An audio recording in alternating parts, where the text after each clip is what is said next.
Song Lizi gripped her phone tighter, tears streaming down her face. This time, I won't forgive him so easily. Hearing this, even Ho Xinshin found it hard to understand. Oh, my dear CC, Ho Xinshin sighed. Do you want me to tell you the truth? Song Lizi looked at her with tear-filled eyes. Ho Xinshin's heart softened at the sight, but she thought to herself that it was better to face a short, sharp pain than a long, dull ache. She decided to be blunt. CC, men are different from women. Once a man is heartbroken and disappointed, it's very difficult for him to turn back. Heartbroken? Disappointed? Song Lizi's eyes were vacant. Steeling herself, Ho Xinshin spoke more clearly. I've told you several times, if you really plan to be with him, you should treat him better. If you don't have that intention, then just reject him decisively and tell him to stop with the 99 confessions. 99 confessions, rejected every single time. And after each rejection, he still had to cheerfully prepare for the next one. CC, Ningbo Chao is a person too, and everyone has a breaking point. The other two roommates fell silent upon hearing Ho Xinshin's words. They had always just thought that Song Lizi was beautiful and Ningbo Chao was ordinary, so it was only natural for him to do anything for her. They even envied Song Lizi for having a simp like Ningbo Chao, who would come at her beck and call. Thinking back now, Song Lizi was nice to everyone else, but she was indeed quite cruel to Ningbo Chao. This must be what they call the favored have nothing to fear. But with the way Song Lizi treated Ningbo Chao, could he really love her without any resentment? After persevering through 99 confessions, could love still be what it once was? No, there's still one confession left. He still owes me one. Therefore, Ningbo Chao was just trying to control her. If she gave in first, he would control her for the rest of her life. Was there still one confession left? Suddenly, Ho Xinshin remembered something. CC, do you remember the 92nd confession? There was a concert on the athletic field, and you had agreed to go there to accept his confession. But for some reason, you got angry and went to eat hot pot with me instead. I still remember, as we were leaving the field, you received a message from Ningbo Chao, saying he liked you. He had never sent you a message saying he liked you before, right? I said at the time, this is bad. You left without a word and wouldn't answer his calls. He must have gotten angry, so he just sent a message to get the 92nd confession over with. You didn't think anything of it. CC, what if we count that time? If we count that one, hasn't Ningbo Chao already confessed 99 times? Song Lizi froze for a moment, then screamed, no, he wouldn't do that to me. There were some things Ho Xinshin hadn't wanted to say because she knew Song Lizi wouldn't want to hear them. If she said them, her relationship with Song Lizi might never be the same. But at this moment, as a friend, she wanted to tell Song Lizi the truth. If he likes you, of course he wouldn't treat you like that. But what if he doesn't like you anymore? CC, have you ever thought that maybe he's not throwing a tantrum, but it's just as he said, he doesn't like you anymore? Not at all. Song Lizi froze, as if her pressure points had been struck. After what felt like a long time, she suddenly burst into tears. No, it can't be. Tears and snot covered her face as she repeated those three words over and over. It can't be. It can be, Ho Xinshin thought. In fact, Song Lizi already understood. It can be. Song Lizi cried for a while longer. As she cried, she first kept repeating how much Ningbo Chao loved her, and then she started talking about their childhood. Ho Xinshin had heard some of these stories several times before. Because of this, she knew even better than Song Lizi that Ningbo Chao had long become a part of Song Lizi's life. His departure was as unacceptable to Song Lizi as having a part of her life cut away. If that was the case, why didn't she cherish this precious relationship sooner? What was the point of regretting it after it was lost?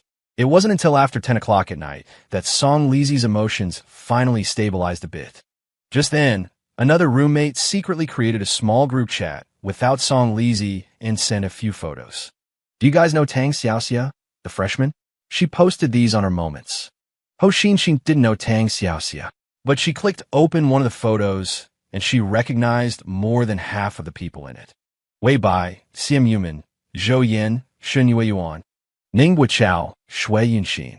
Every face was smiling so happily, especially Ningbo Chao. In Ho Xinshin's memory, she had never seen him smile so happily. After telling Song Liusi he didn't like her, Ning Buochao went happily camping and having a barbecue with his friends. Ho Xinxin looked at the photo and realized that for Song Liusi, there was truly no turning back. Because Ning Buochao really, completely didn't like Song Liusi anymore. The other two roommates were chatting in the group. Don't you guys think Ning Buochao and Shui Yunxin are standing a little too close? I don't think so. Isn't Shui Yunxin linking arms with Tang Xiaoxia? It's obvious she's closer to Tang Xiaoxia. Maybe I'm overthinking it. Besides, how could Shui Yunxin ever compare to Cici? Exactly. If Ning Buochao passed over Cici for a girl like Shui Yunxin, he'd have to be blind. Ho Xinxin said nothing.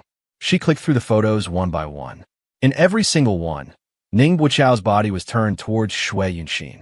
In one photo, Ning Buochao was even making a V sign over Shui Yunxin's head.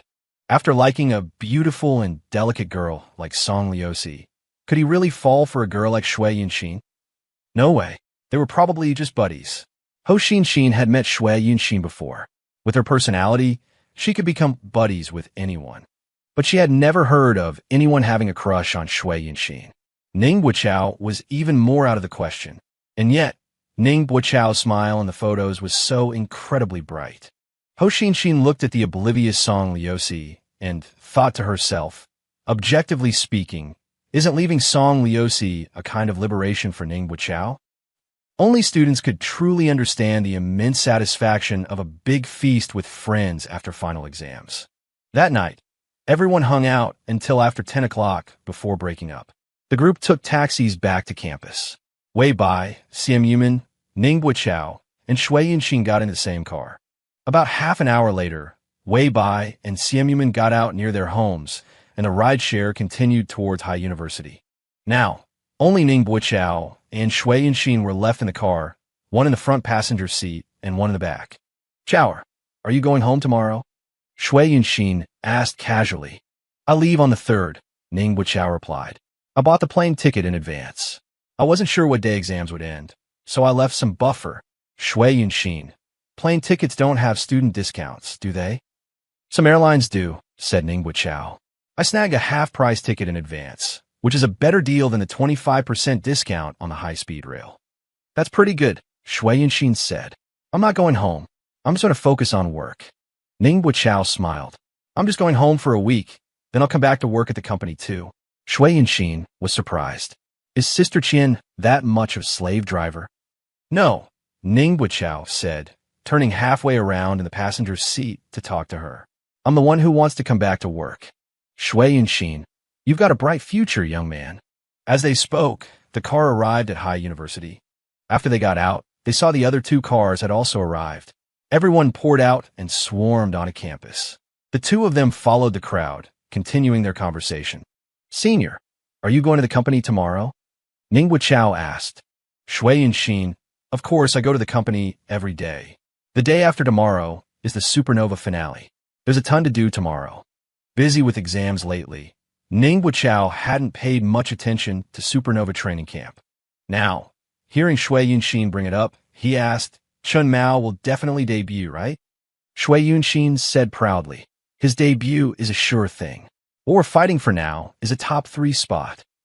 Ning Buochao, not fighting for first place? Shui Yunxin, let's not even think about that. Rong Xiao already has that on lock. Although Chun Mao was the contestant from Supernova Training Camp who had gained the most public recognition, he was still a rookie. He lacked stage experience, and his ability to attract fans was still a bit weaker than a powerhouse like Rong Xiao. Secure 3rd, fight for 2nd, Shui Yunxin said with a smile.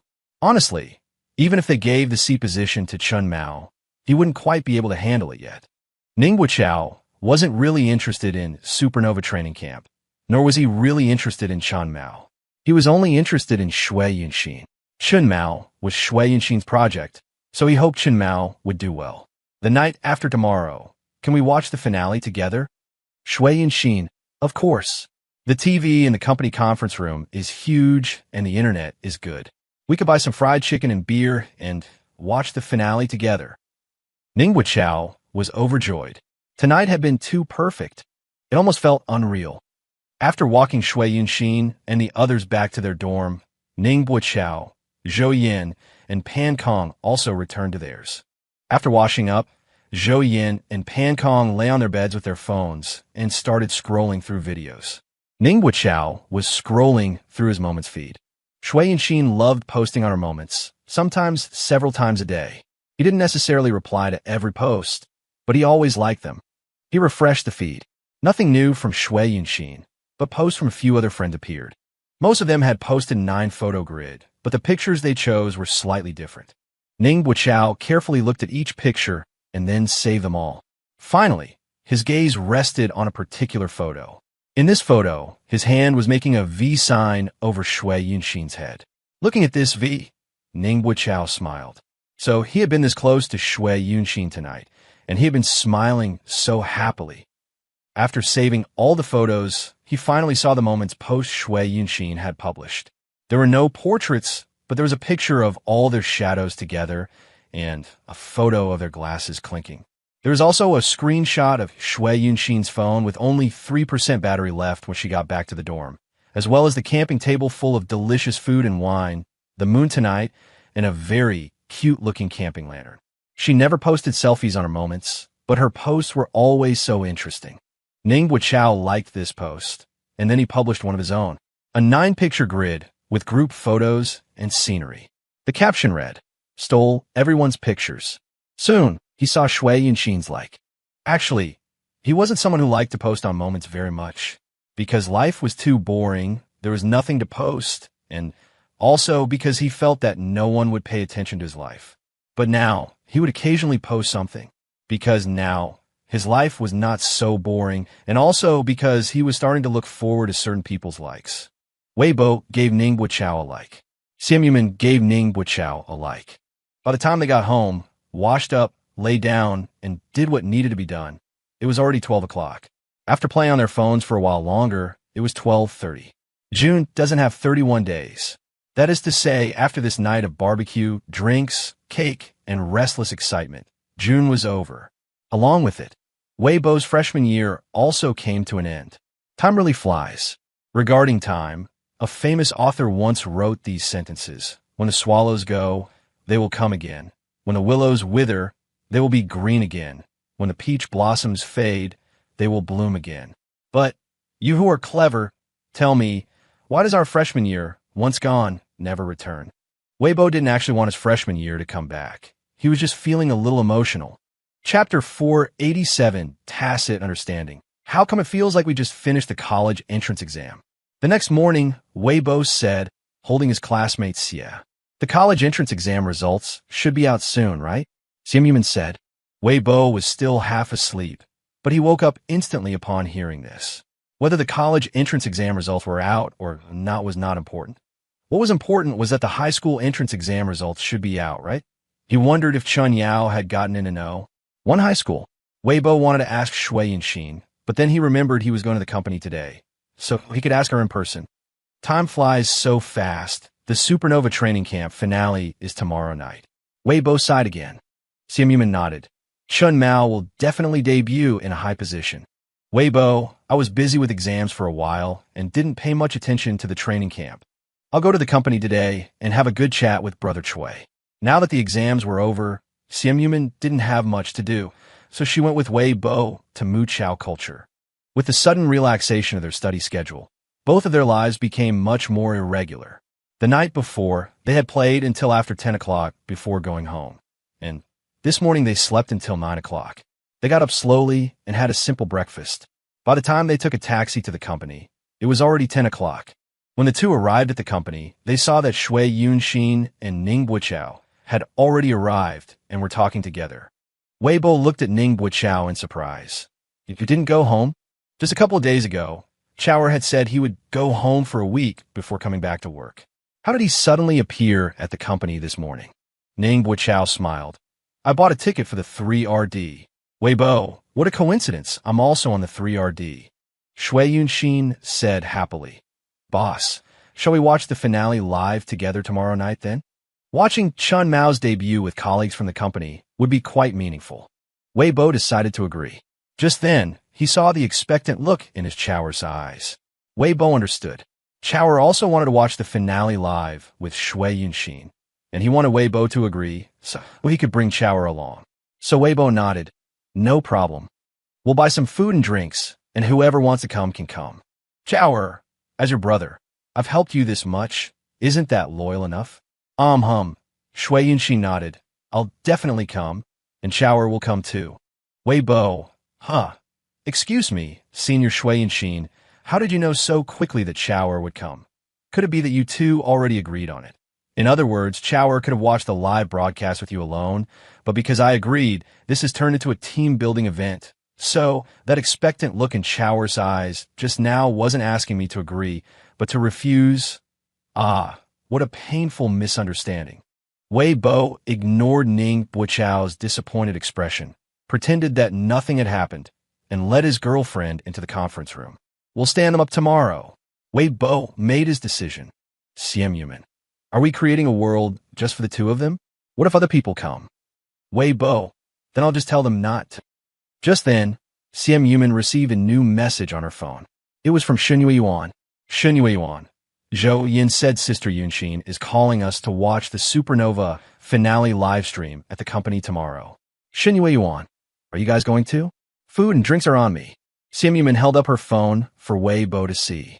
Weibo, Sister Yunxin sure moves fast. Since it has come to this, a team-building event it is.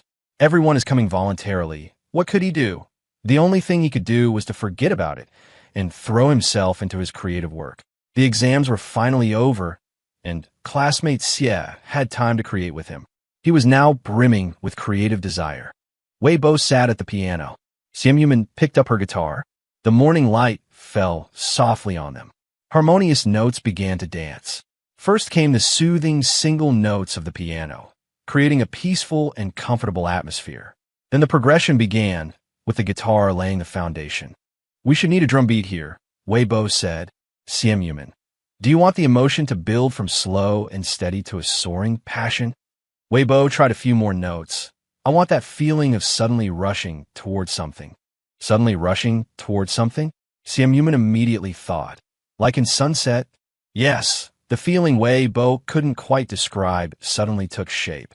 It's rich in layers. The emotional progression has great tension, building layer by layer until it feels like everyone is rushing toward a sunset together. Simp tried strumming a few chords. The verse should be relatively steady. Main chord C, mid-tempo 4/4 time, with a strong narrative feel, she said softly. The chorus needs more tense chords, like G7, with a syncopated rhythm to enhance the emotional impact. Weibo's eyes lit up. In that case, we can use triplets for the instrumental break. Her small dimples appeared as she smiled deeply. You play freely. Shall we give it a try? Weibo's hands fell upon the piano keys. He thought, the lyrics for this song must be a set topic composition, because he had already thought of the song's title. The title was Tacit Understanding. Shui Yunxin sat in the spot closest to the studio, perking up her ears to listen to the melody for a few minutes, which eased the negative emotions from dealing with various difficult people. Ning Buichao was editing a video. The atmosphere at last night's camping barbecue was so good that Zhou Yin sang 3 songs in a row. Just as Weibo had said, Zhou Yin had a great sense of what works online. It was as if he was born knowing what song to sing in what situation to create the maximum atmosphere. While editing these 3 videos, Ning Buichao felt infected by Zhou Yan's reckless sense of youth. These 3 videos featured not only Zhou Yan, but also the rest of them as the backdrop. Ning Buichao blurred everyone's faces, but their faint outlines were still visible, and you could tell they were happy from their body language. Especially when Zhou Yan was singing Sunset, everyone turned on their phone flashlights and swayed from side to side. I am here, as the sunset arrives, gazing at the sun, as it dives into the deep sea. Though replaced by the night, it doesn't mean the light is gone. Your love lets me understand, beyond my sight, we are invisibly connected. While editing the video, Ning Buichao's eyes would unconsciously drift to the blurred image of Shui Yunxin on the screen. He saw that she was swaying with an especially wide arc and was also singing along loudly. Looking at the blurry face Shui Yunxin, Ning Buichao smiled unconsciously. After finishing one video, he looked over at Shui Yunxin, who had pulled up a chair and was working next to the studio. He glanced down at the time on his phone. It was already 12 o'clock. He looked up, wanted to call her downstairs for lunch. But just then, he saw her lift her head and turn around. "Chow, want to get some food?" Shui Yunxin asked naturally. Instantly, it was as if fireworks exploded in Ning Buichao's heart. "Yeah." He stood up. "Aren't we waiting for Brother Bo and the others?" he asked. Shui Yunxin. "Who knows when those two will be done? We can't disturb them either." Shui Yunxin walked over. "I'm dead tired. I have to eat something good." Ning Buichao looked at her. "What do you want to eat?" After saying that, he joked, "Golden arches?"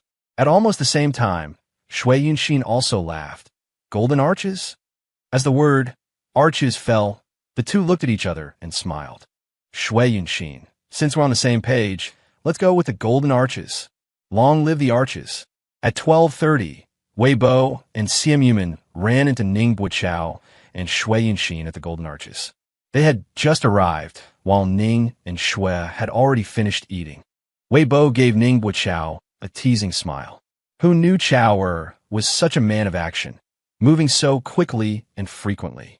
"We're heading back first," Ning Buichao said to Wei Bo. Wei Bo smiled. "Go on, head back." Watching Ning Buichao and Shui Yunxin each walk out of McDonald's holding a McFlurry, Wei Bai turned back and placed his order with classmate Xie. "I'll get the bacon Angus thick beef burger 4-piece set." "Classmate Xie, what do you want?" "Bacon double beef burger with vegetables and a taro pie." "All right, order placed." At this hour, the McDonald's wasn't too crowded. So even though the Angus burgers needed to be freshly grilled, Wei Bai didn't have to wait long. He went to pick up their lunch and brought it back to the table. "The company's location is still too remote," Wei Bai said between big bites of his beef burger. "And the space is too small. We might have to consider moving by the end of the year." Sia Mumu was eating the fries from her set. "I made him move to a bigger place." Wei Bai laughed. "How big is big enough?" Sia Mumu thought for a moment. "Aim for the industry's highest standard." Mu Chao culture, the little turtle, would slowly grow into a behemoth. So they should aim for properties that match the industry's highest standards. Wei Bai knew that this year, his copyright earnings alone were nearly 10 million. And besides his music division, Mu Chao culture also had other businesses like performance brokerage. So, even though it wasn't time for the annual report yet, Wei Bai was clear that Mu Chao's revenue was very substantial, enough to support moving to a larger space, recruiting more staff, and expanding. "I'll talk to Brother Chui later," Wei Bai said with a smile. "Let him handle the specifics." It had to be said, Chui Peng was just too professional and too useful. Wei Bai had hardly worried at all about Mu Chao's operational development. After finishing at McDonald's, Wei Bai also bought 2 McFlurries. He and classmate Xie each took one, eating as they walked back to the company. When they returned, they noticed some people napping and instinctively softened their footsteps, tiptoeing back to the studio. "Let's start work at 1:30, Wei Bai said. "Don't disturb their sleep." Sia Mumu took small bites of her Oreo McFlurry. Emichim. "Left side." Wei Bai looked at her and laughed. "There's a little on your left side." Classmate Xie loved ice cream very much, but she rarely got it on her face. So when Wei Bai saw this, he found it incredibly cute, especially when classmate Xie heard what he said. Her eyes widened, and she tried to fix it. That was even cuter. Sia Mumu was diligently trying to destroy the evidence on her face. She stuck out her tongue and licked to the left. "Is it gone?" "No," Wei Bai laughed. "Still there." Sia Mumu could tell he was amused. "Humph," she said. "Then you wipe it off for me." Wei Bai grinned. "Classmate Xie, you're the one who asked me to wipe it off." Sia Mumu. "MHM." Wei Bai paused, then suddenly leaned in, his tongue flicking out to lick it away, before quickly kissing classmate Xie's cool little mouth. Done. He retreated to his seat, speaking with a straight face. The whole sequence was so smooth that Sia Mumu was a bit caught off guard. But the sensation was real, and his suddenly enlarged face right in front of her was real too. She'd been licked and kissed. Sia Mumu decided she couldn't just let Wei Bai get away with taking advantage like that. She looked at her McFlurry, scooped up a spoonful, and abruptly shoved it into Wei Bai's mouth. Of course, she was very careless about it. So much so that the corners of Wei Bai's lips were smeared with ice cream. Xie Mumu was satisfied. She put her McFlurry down on the table, then cupped Wei Bai's face with both hands. My turn to help you. Huh. This beauty, are you doing it on purpose? Was there even any question? Of course it was on purpose. Classmate Xie's soft lips were already approaching. Slightly cool, very sweet. When it came to kissing, how could classmate Xie always take the lead? Wei Bai held her head and deepened a kiss.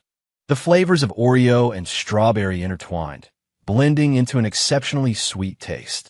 The summer breeze carried the sweetness, scattering it in the air, gradually spreading.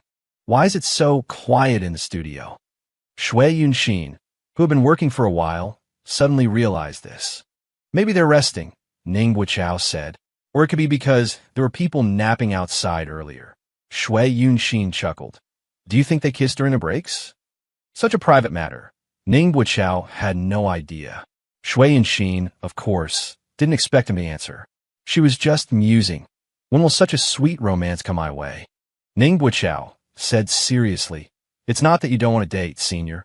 If you wanted to, you could definitely start a relationship right away. Really? Shui Yunxin laughed. You Chaoer, I haven't spoiled you for nothing. You really have faith in me.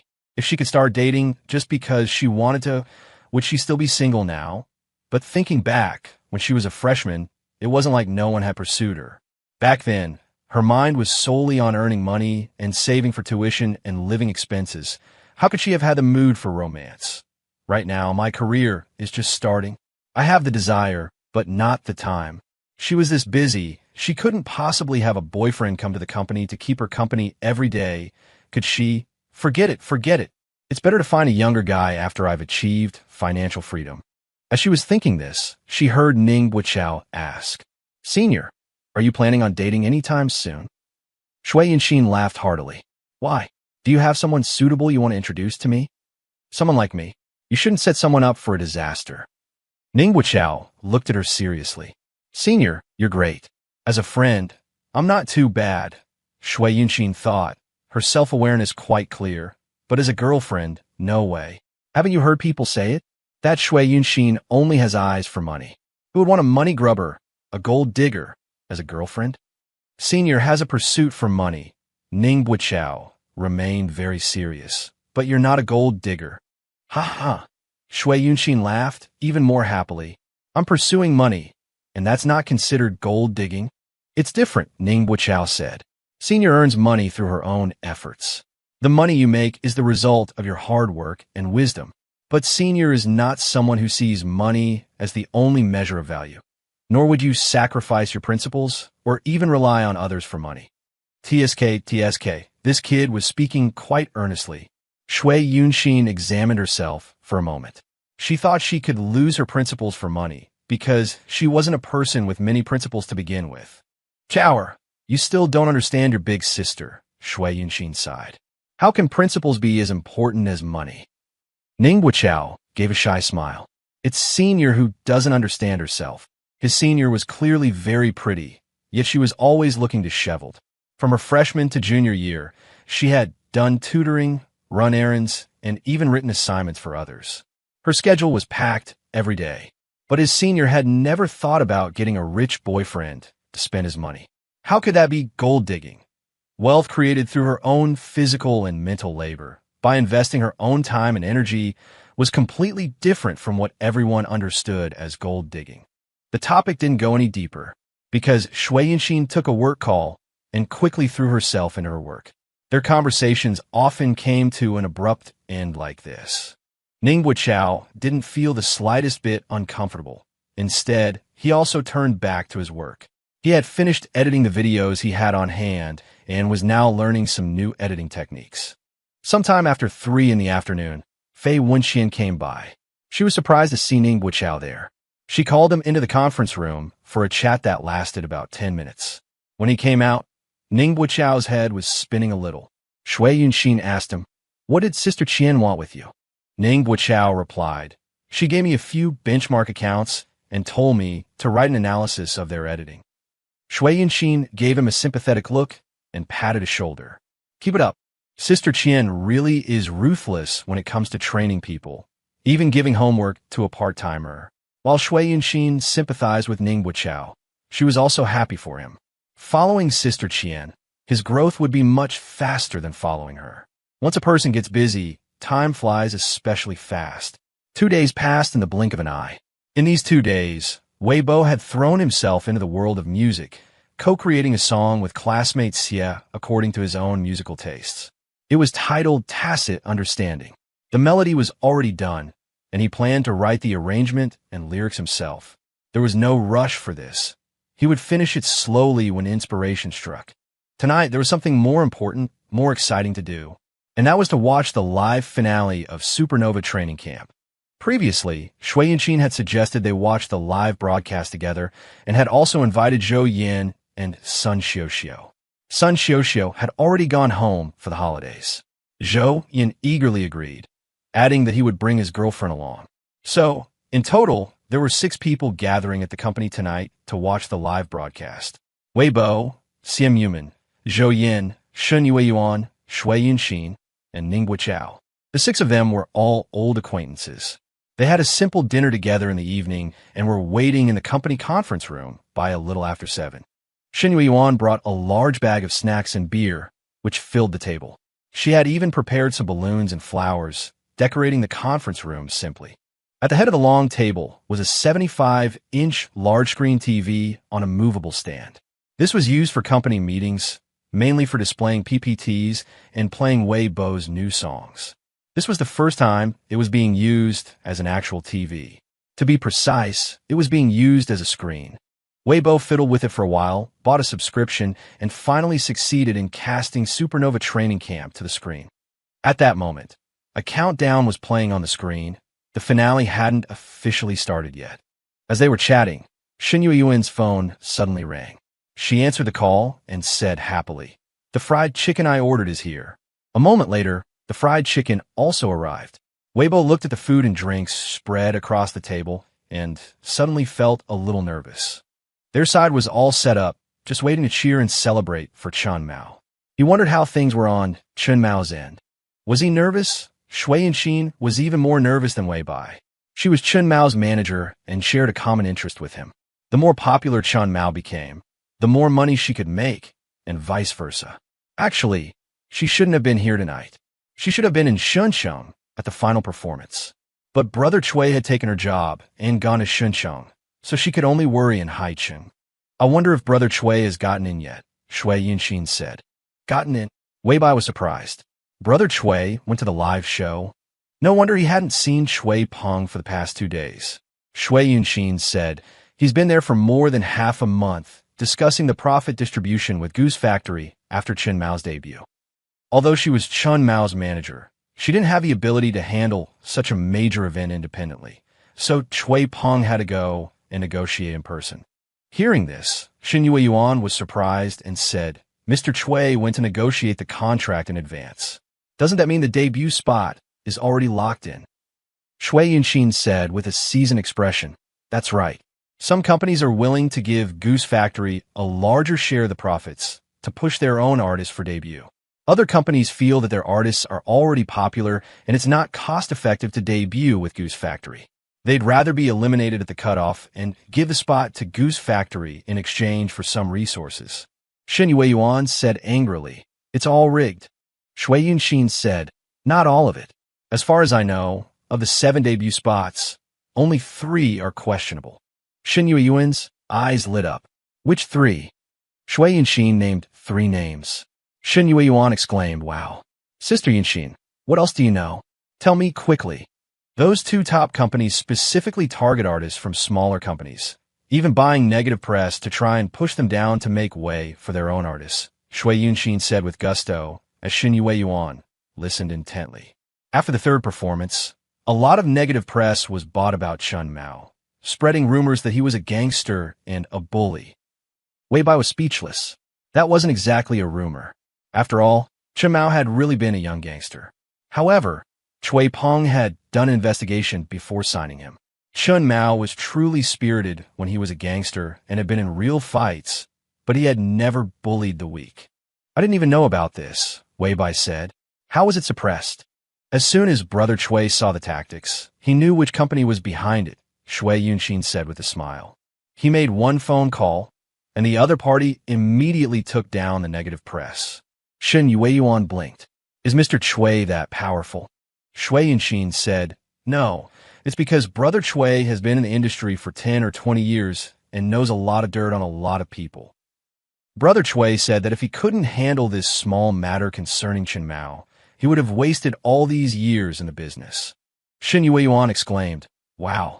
Wei Bai also wanted to exclaim, wow. With Brother Chui at Macao Culture, they were truly remarkable. The finals are very competitive, but ultimately it still comes down to fan voting, Shui Yunxin said. Our fan voting is stable in the top 3. It all depends on tonight's fighting power. Wei Bai suddenly remembered something. Are Chun Yao's middle school entrance exam results out yet? Shui Yunxin smiled and said they're out. She ranked 10th in the city. Brother Chui said to wait until after Chun Mao debuts tonight to release the press release. Wei Bai smiled and teased. Do second and third place count as the top? Shui Yunxin said, of course they do. In a few years, when Chun Mao is a huge star, who will remember whether he was first or second in the talent show? Wei Bai agreed. This talent show is just the starting point for Chun Mao. In fact, Wei Bai and Chun Mao had only met a few times, and his first impression wasn't very good. He shouldn't have been so concerned about a competition. But from a professional standpoint, this was a tough battle for Macao Culture to make a name for itself and earn money. If Chun Mao successfully debuted in a high position, the economic value he would bring to Macao Culture wouldn't be in the millions or tens of millions, but in the hundreds of millions or even billions. Personally, he liked narratives about changing one's destiny and hoped that Chun Mao could have a brand new, bright future. Thinking back to the school bell singer Only Loves Me and that dream, it truly felt like a dream now. But many of the characters in the dream were real, writing completely different life stories. Some things, like fate, were indeed inexplicable. But Wei Bai thought that everyone had the right to be the master of their own destiny. So Chen Mao, go for it. Tonight, I'm waiting for you to reach the top. Xincheng. The stage hadn't started yet, but the lights were shining on the noisy stadium, and fans from all sides were ready to go. Chui Peng sat in the seat reserved for him by the production team, took a picture of the scene behind him, and sent it to the Macao Culture Workgroup chat. Thousands of kilometers away in Haicheng, Wei Bai opened the photo to look. It was densely packed with people, and almost everyone was holding an unlit light-up sign. Chui Peng, just wait, the scene tonight will definitely be a sea of red. Red was Chun Mao's support color. The more red light-up signs there were, the more Chun Mao fans were at the venue. What color is Rong Zhao's support color? Wei Bo asked Shui Yunxin. Shui Yunxin, blue. Wei Bo, blue is good. Blue isn't as eye-catching as red. Shui Yunxin laughed out loud. This was precisely why she had guided the fans to set the support color to red back then. Red is so conspicuous. Wei Bo sent a message in the group chat, waiting for Brother Chui to come back and celebrate. Chui Peng, President Wei's treat? Wei Bo, my treat it has to be. At the venue, Chui Peng looked at his phone screen, where his colleagues were chattering away in discussion. He then looked towards the stage, which glittered like a river of stars. Having been in this business for so long and having launched countless stars, he had long lost that initial rush of excitement. But today, he seemed to feel that sensation once again. Why? Perhaps because of hope. He was once a top-tier manager in the industry, but he was still just a manager. It was only after coming to Macao Culture that he truly had a career of his own, experiencing the difference between working for someone and building a business. This was also the reason he wanted to come and watch the talent show live tonight. At this moment, he was just like Chun Mao waiting backstage. Nervous, apprehensive, yet full of hope. Tonight, as long as Chun Mao successfully debuted with a high rank, Tencent's film, fashion, and variety show resources would all come flooding in. And he, Chui Peng, 1 year after leaving Huan Entertainment, would finally lead Macao Culture to fight their way back into the big leagues. 8 o'clock, the final competition began. For the opening show, all 101 boys returned to the stage, dancing to the theme song together. Then came the mentors' appearances, guest performances, and the show was hosted by a top-tier artist and a professional host from the industry. The third segment was the final performance. The 14 contestants were divided into two groups for a song and dance performance. The C position of one group was the monster singer and dancer, Rong Xiao. The C position of the other group was this year's hottest newcomer in the industry, Chun Mao. It had been a long time since Chui Peng had seen Chen Mao. Seeing him again now, he felt like he almost couldn't recognize him. His hair was a bit longer, dyed a dazzling red by the stylist, with strands arranged in a way that was both casual and layered, perfectly blending with his temperament, full of power and an untamable spirit. The moment he appeared, a huge wave of supportive cheers erupted from the audience, as if it would overturn the entire stadium. The light-up signs were held high by the fans, forming a connected sea of light. Amidst the cheers, lights converged from all directions. The performance of Chun Mao's group began. The music started, the drumbeat intense, and every dance move was synchronized, precise, and powerful. The first line was sung by Chun Mao. On a live mic, it was like a sharp sword piercing the night sky, kicking off the first high point of the evening. Chui Peng's heart pounded as he listened. There were many in boy bands who could dance, but few who could remain so stable while singing and dancing. This Chen Mao was really making him proud. For a moment, Chui Peng's eyes couldn't see the other 6 people at all, only Chun Mao. Even though among the other 6, there were some who could sing decently and others who could dance even better. But stage presence was just that mystical. Chui Peng grew excited. No matter the result tonight, Chun Mao's momentum was set. He was destined to become a superstar. The music stopped. The performance ended. In the final pose, Chun Mao was not standing in the C position, but he was still the undisputed visual center. Chui Peng joined the fans, shouting the support slogans loudly. Walking together, never apart. Chun Mao is forever the one and only. Chen's voice lingers, a beautiful sound. Mao's brilliance shines, radiant and profound. Chui Peng shouted until his throat was raw, only quieting down when Rong Xiao's group came on stage. That punk actually dyed his hair blue. What a show-off, he thought. So what if he learned street dance since he was a kid and trained in South Korea for a few years? If Chun Mao had those conditions, he would have become a megastar long ago. Besides, Chun Mao is all natural. Who knows how many times Rong Xiao has had work done on his face? It's bound to collapse in the future. Chui Peng viciously badmouthed Rong Xiao in his mind. There was no other reason for it, except that he knew, all things considered, Tencent had internally decided on Rong Xiao for the C position. In other words, even if Chun Mao's fan votes got him to first place tonight, his votes would be suppressed. Of course, Chui Peng knew that Chun Mao's fans couldn't get to first place anyway, because Rong Xiao's side had many professional fans, and their ability to organize voting was extremely strong. It wasn't like Chun Mao's side, where the fandom hadn't fully formed yet, and the vote count relied heavily on individual fans and the general public. Rong Xiao's group began their performance. The dancing, the vocals, there was nothing to fault. Chui Peng watched closely, and finally concluded that Rong Xiao's stage presence was inferior to Chun Mao's, and his facial expression management was a bit greasy. The performance ended.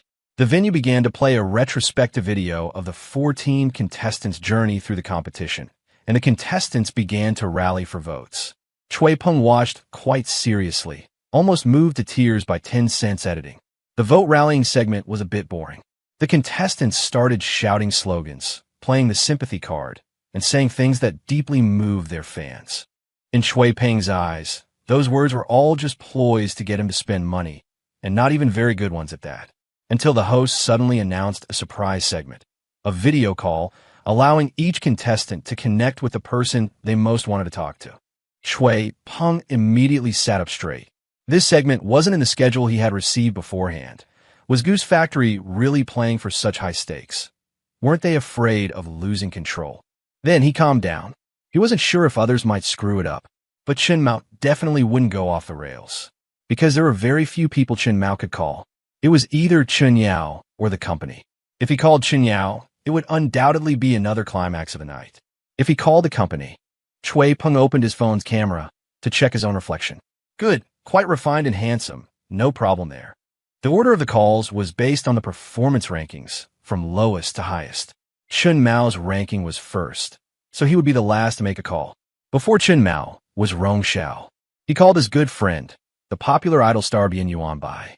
The other party happened to be at home watching his live stream and even pointed his camera at the TV screen to show it, before speaking very earnestly about Rong Xiao's difficult journey and hoping everyone would support him.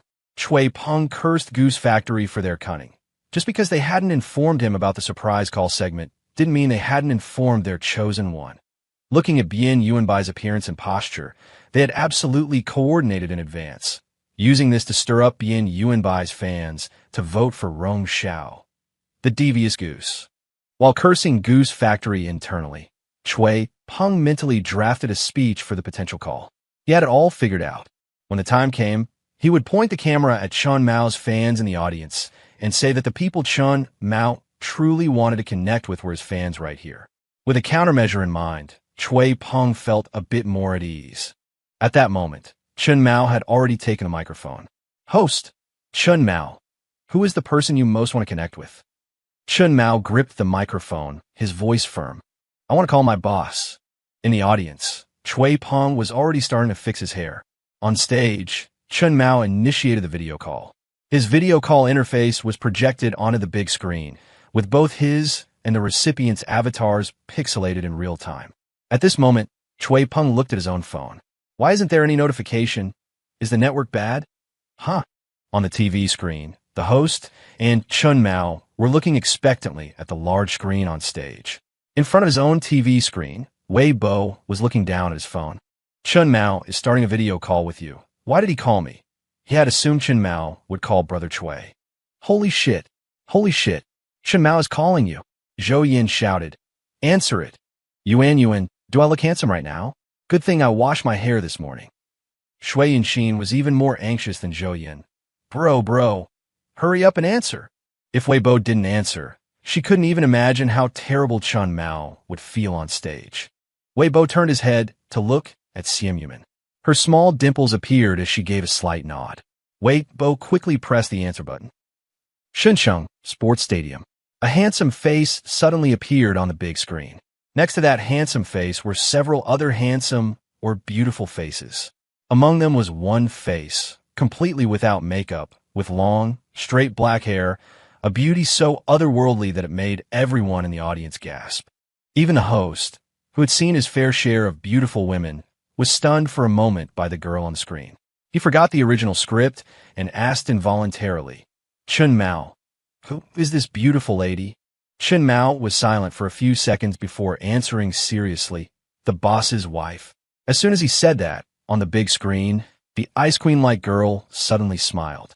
Her smile revealed two deep dimples, and her eyes sparkled like a river of stars. A collective wow echoed through the venue, as fans of all contestants, for a moment so unified and harmonious, were captivated by the beauty on the screen. Fortunately, the host was professional enough to quickly get back on track. If this is the boss's wife, then who is your boss? Chen Mao looked up at the big screen. On the screen, Wei Bo, holding the phone, smiled and said, That would be me. The host was surprised. I never expected the boss of Mu Chao culture to be so young. This was way too young, right?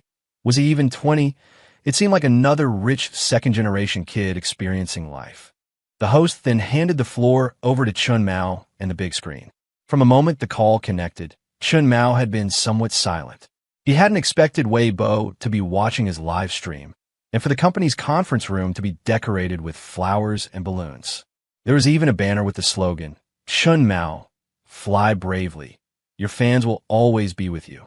Wei Bo, Simp, Sister Yinxin, and a few others he didn't recognize had gathered together just to watch his live stream tonight.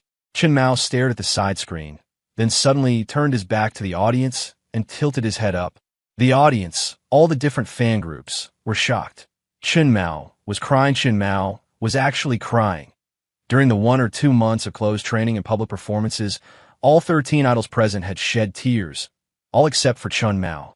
For this very reason, fans had a saying that Chen Mao would bleed, but never cry.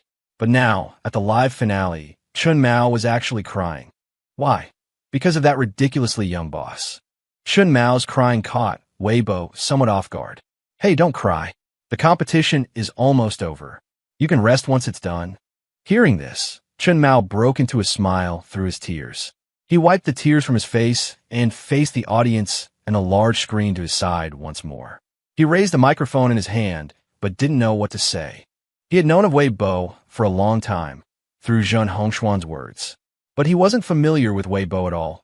This was even their first time speaking. He didn't know what to say. But when the host said he was going to connect a call to one person, no one else came to his mind. Because he wanted Wei Bo to see that he was really, as Wei Bo had said, standing on stage and shining. He wanted to prove that Wei Bo hadn't chosen the wrong person. Chen Mao had done it. But the moment he thought this, he wanted to cry again. What appeared in his mind wasn't the good life of having money and a house in the future, but that one morning. The morning he was laying bricks at a construction site, and Wei Bo came looking for him with a book and a signed blessing for Chen Yao. That morning had changed his life, and Chen Yao's life as well. Brother Bo, Chen Mao addressed Wei Bo the way Wei Bo's friends did. They dyed my hair red. Wei Bo was taken aback. What's wrong with red hair? This red hair looks great, a perfect match for Chen Mao's current aura. But then he suddenly remembered that Chen Mao's previously messy hair had also been red, with some faded yellow strands mixed in. So Wei Bo smiled. It's very handsome. A brand new kind of handsome. Chen Mao self-consciously touched the top of his head. It's different from that kind of red hair from before. Wei Bo didn't know whether to laugh or cry. Perhaps this was also why the fans loved Chen Mao. This guy really didn't put on an act at all. However, the video call was limited to 5 minutes. If Chen Mao kept going like this, they would run out of time. Wei Bo quickly changed the subject. Don't overthink it. Just give it your all, so you have no regrets. Chen Mao's voice was a little choked up. Brother Bo, I'm actually quite scared. I don't know why I got so popular all of a sudden. Whenever I have a free moment, I get scared. Scared I won't perform well, and people won't like me anymore. Scared I won't be able to repay the company, that I'll let you down. But standing here today, with so many people here for me, I hear them shouting my name, and I just think I have to stand here. I never want to go back to being a gatekeeper or laying bricks again. Wei Bo looked earnestly at Chen Mao on the stage. Chen Mao, you must watch the replay of today's performance. You were fantastic. You were born for the stage. You've earned yourself an incredibly bright future. You'll never, ever have to go back to laying bricks again. Go Chen Mao. Shui Yunxin, Zhou Yin, and the others joined in, shouting, Go Chen Mao. You look super handsome today. You're amazing. You deserve it. You're worthy. The call ended. Chen Mao bowed deeply toward the screen. Then he bowed deeply toward the audience. Below the stage and online, the fans were already moved to tears. My heart aches for him. Tonight, we must give Chen Mao a sense of security. Let's go, sisters. Let's get him the C position. Chen Mao deserves it. Don't cry, sweetie Chen Mao. Your big sisters are here to protect you. There was also a large number of casual viewers who were more interested in Chen Mao's young, handsome boss and his unbelievably beautiful girlfriend. Young, handsome, rich, and with such a beautiful girlfriend. My God, what window could God have possibly closed for him? A couple with perfect looks. And when Brother Bai was speaking, his girlfriend was watching him with such a loving gaze. No wonder Chen Mao always says he's not good looking. His company's boss is so handsome, and the boss's lady is so beautiful. You can't blame him for his low self-esteem. Praying for a boss as handsome and approachable as him. Praying I'll be born to look like that dimpled goddess in my next life. The goddess is too beautiful. For her sake, I'll toss a vote to Chen Mao. +1. I'm telling my whole family to toss him a vote. Netizens flooded the live stream's bullet comments, and the trending topics on Weibo were constantly updating. Hashtag Chen Red Hair, hashtag Chen Mao cried, hashtag Chen Mao's boss, hashtag Chen Mao's boss lady, hashtag Chen say that are different from the old red hair, hashtag. Chui Peng clicked into each one to take a look. Not a single one was bought by their company. Although he was a little disappointed that Chen Mao hadn't called him, seeing the screen full of trending topics related to Chen Mao now, Chui Peng's grin stretched from ear to ear. Connecting with Wei Bo was a good thing. It got them so many free trending spots. How much publicity money did this save? On both sides of the stage, 2 giant screens displayed the real-time vote counts for the 14 contestants. Visibly, Chen Mao's vote count was about to surpass Rong Zhao's. Chui Peng clenched his fists. If the vote count surpassed by too much, he might change their strategy and make Chun Mao the center. Even if they didn't change their strategy, knowing Yi's money-grubbing nature, they would definitely throw more resources at Chun Mao.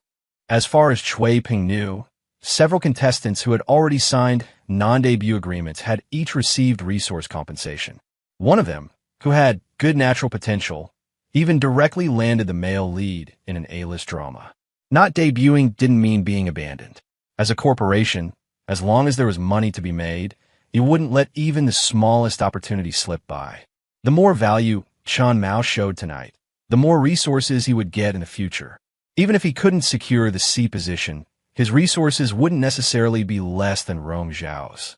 Cui Peng had been in the industry for so long, and from his perspective, Chun Mao was young, malleable, and his future could be described as limitless. On the big screens, the vote counts were neck and neck. The host tone also grew more and more excited. There were only 10 minutes left until the voting deadline. Rong Zhao temporarily held first place. But Chun Mao's vote count had slowed to a crawl. Cui Peng knew at a glance that this was Yi factory at work and could only grit his teeth in anger. On stage, however, Chun Mao was completely unaware of this. At that moment, the 14 contestants were performing their individual talents. Everyone brought out their best skills. The dance group chose the most difficult and explosive routines, while the vocal group chose the genres that suited them best. Rong Zhao, in the dance group, showed off his skills to the extreme in his 3-minute performance, incorporating popping, swag, walking, and voguing. Chun Mao, in the vocal group, challenged A Song with No Name, the most popular song from Muqiao culture. He sang the love song with such tenderness and affection that Cui Peng felt even more confident. After tonight, Yi Factory would definitely want to renegotiate Chun Mao's career plan with him. When that time came, he had to secure a music variety show for Chun Mao first. On stage, the host was emphasizing that the voting channels were about to close. Soon. They're not closed yet. You can still vote. The host technique even made Cui Peng nervous. A dozen or so seconds later, the channels closed. Whoosh! The lights across the entire venue changed. The host and the mentors began to announce the rankings together, starting from 7th place. When the host called out that name, the contestant on stage was stunned, clearly not having expected to debut. Cui Peng was also happy for this contestant. Aside from the 3 sons of Yi, the other 4 debut spots were truly won through fans spending real money to vote. This contestant's fans had made a final push at the last moment, which led to his unexpected debut. This was what made tonight so tense. Anyone could make a comeback against the odds, and anyone could be kicked out of a debut spot. One by one, the names were read out. As the remaining spots dwindled, some contestants cried even harder, because they knew their chance was gone, until only the 1st and 2nd places were left unannounced. Cui Peng saw that kid, Chun Mao, on stage, pursing his lips and staring stubbornly ahead. The giant screen projected Chun Mao's face. His gaze was as resolute as if he were heading into battle. Cui Peng sighed inwardly. Although he also hoped Chun Mao could win first place and stand in the center position of this new group. But the producer of Training Camp was preparing to announce the name for 2nd place. Cui Peng clenched his fists. 2nd place, Chun Mao. Cui Peng's clenched fist went limp. Sigh, the resource-favored one. Sigh, the connections. Sigh, the capital. Cui Peng had known the result all along, but he still felt a pang in his heart. Just then, he saw Chun Mao jump up in excitement, shouting several times, "I debuted! I debuted!" Chun Mao was so happy that even the other contestants were stunned. Wait, what's there to be so happy about debuting? You were a strong contender for the C position. The Training Camp producer was also surprised by Chun Mao's reaction. He handed the microphone to Chun Mao and asked him to give his debut speech. Chun Mao held the microphone, his voice trembling. When I heard there were only 2 spots left, I thought I wasn't going to make it. Doesn't that kind of thing happen? A dark horse suddenly appears. But no matter what, I debuted. Now that I've debuted, I can make money. Qingyao, did you see that? Your big brother debuted. Thank you to my fans. Thank you to my company. Without you, Chun Mao would still be laying bricks at a construction site. I don't know what to say. Thank you, everyone. Thank you. Compared to other idols who always talked about their dreams, Chun Mao's speeches were always very blunt. He said he signed on as an artist because he was too poor and that he could now make money because he had debuted. But no one laughed at him. In the audience, his fans were crying their eyes out. Chun Mao, we're so sorry. We couldn't get you the center position. Boo-hoo-hoo. Chun Mao, you deserve it. You're going to be a huge star. I should be the one thanking you, Chun Mao. Thank you for showing me the meaning of perseverance. Front row. Shui Peng had mixed feelings. Before the second place was announced, he thought Chun Mao's stubborn expression was because he wanted to fight for first. He never expected that Chun Mao was actually afraid he wouldn't make the debut team.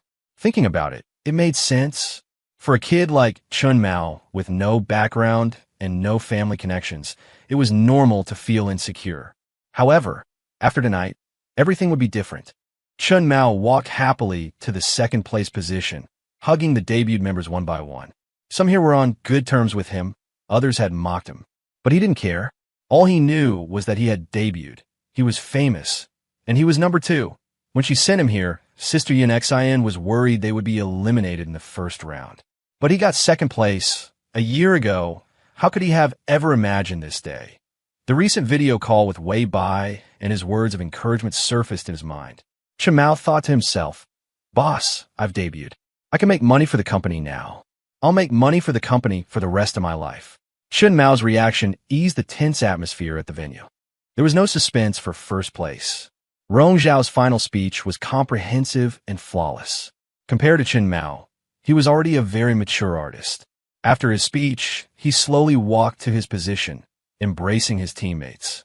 The first one he hugged was Chun Mao, and he whispered, "Respect." Chun Mao didn't know much English, but respect was one of the words he knew. He grinned foolishly and said, "Let's make big money together from now on." Rong Zhao. On the big screen, the dust had settled. The talent show that had captivated the nation and burned through the summer officially came to a close. Some stories end here. Other stories will begin from here. From this day on, Chun Mao truly became a star. From now on, he was bound to have many wonderful stories, a different kind of life. The show was over. Wei Bai turned off the TV screen.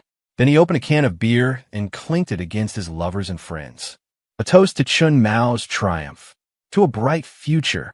Congratulations, Chun Mao. Congratulations to my brother Bai. Congratulations to Mu Chao culture. And congratulations to me, Shui Yunxin. Ha, bottoms up, bottoms up. Gulp, gulp, gulp. Qingdao beer is still the best, Wei Bai sighed. Zhou Yin, you have to go to Qingdao and drink the fresh draft beer that comes in plastic bags and bottles. That's the real good stuff. Wei Bai, really? Then I definitely have to go try it. The group finished the last can of beer with their duck necks. Brother Bai, send me to the talent show next year, Zhou Yin said, energized by the alcohol. I think I can debut too. Wei Bai remembered he had already discussed this with Zhou Yin.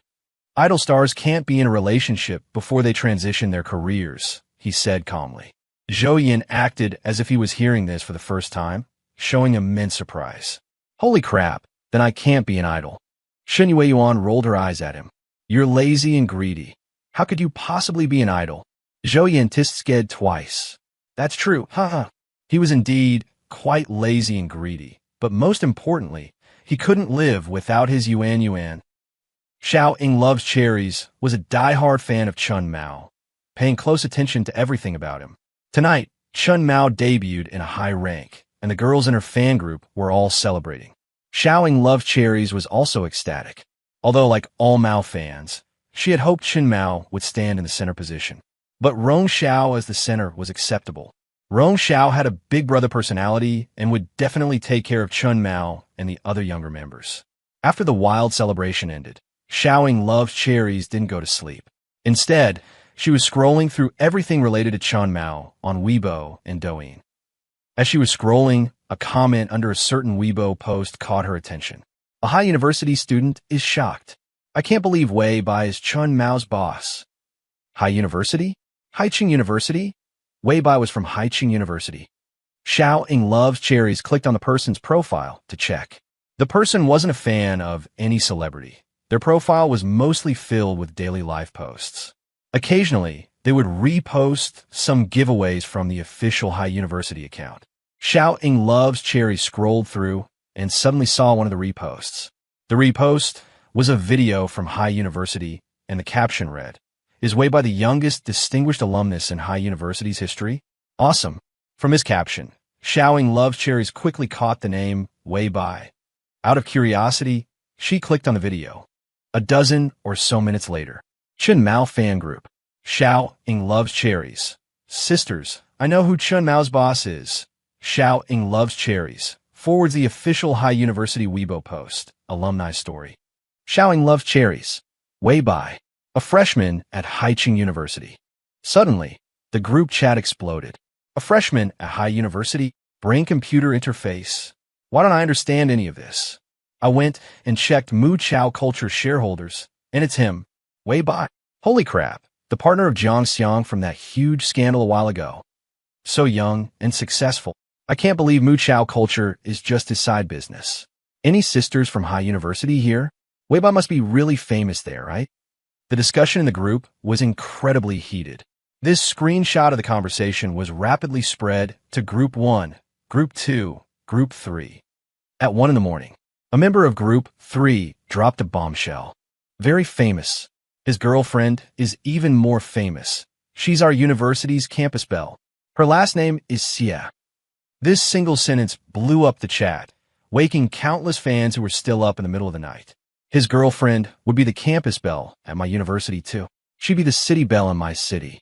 She'd be the national belle in our country. Is he really Jiang Xiang's partner? Holy crap, that's terrifying. At 1:30 in the morning, the admin of Group 3 suddenly appeared and made a statement. Sisters, please focus on Chun Mao. Don't pay attention to irrelevant people. At that, some people immediately chimed in to agree. Yeah, don't disturb a private citizen. I've searched the entire internet and can't find the boss's wife's social media account. I wanted to see her stunning beauty, but there's nothing. I'll just go back to watching Brother Mao. You still have time to chat here? Go boost his stats. Sisters, let's not disturb private citizens. It doesn't look good. Let the boss study well at his company. Crying laughing emoji. Overnight, every member of Chun Mao's fan groups learned Wei Bai's name. Everyone marveled at how young Chun Mao's boss was, just a freshman. But under the constraints and guidance of the various group admins and major fans, not many people continued to dig into Wei Bai's life. Everyone's attention quickly returned to Chun Mao himself. That night, Wei Bai slept very well. On the morning of the 3rd, he woke up a little after 6. He was a bit excited because he was returning to Luqing today. Moreover, Ms. Wu had specifically set aside more than a week to spend with him and had already arrived home last night. Wei Bai video called Ms. Wu and Old Wei every week, but it had been a long time since he had seen them in person.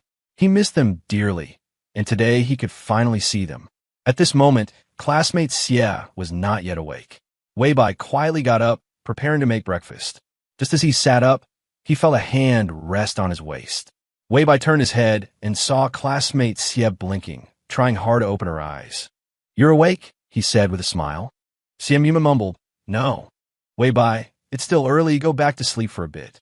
They had booked a high-speed train ticket for 10 o'clock, so they just needed to leave an hour in advance. Xie hugged him even tighter, pressing her whole body against him. "Stay with me." Wei Bai gently stroked her head. Classmate Xie was, in fact, a classmate Xie who loved to sleep in, and she also liked to make him sleep in with her. "Be good.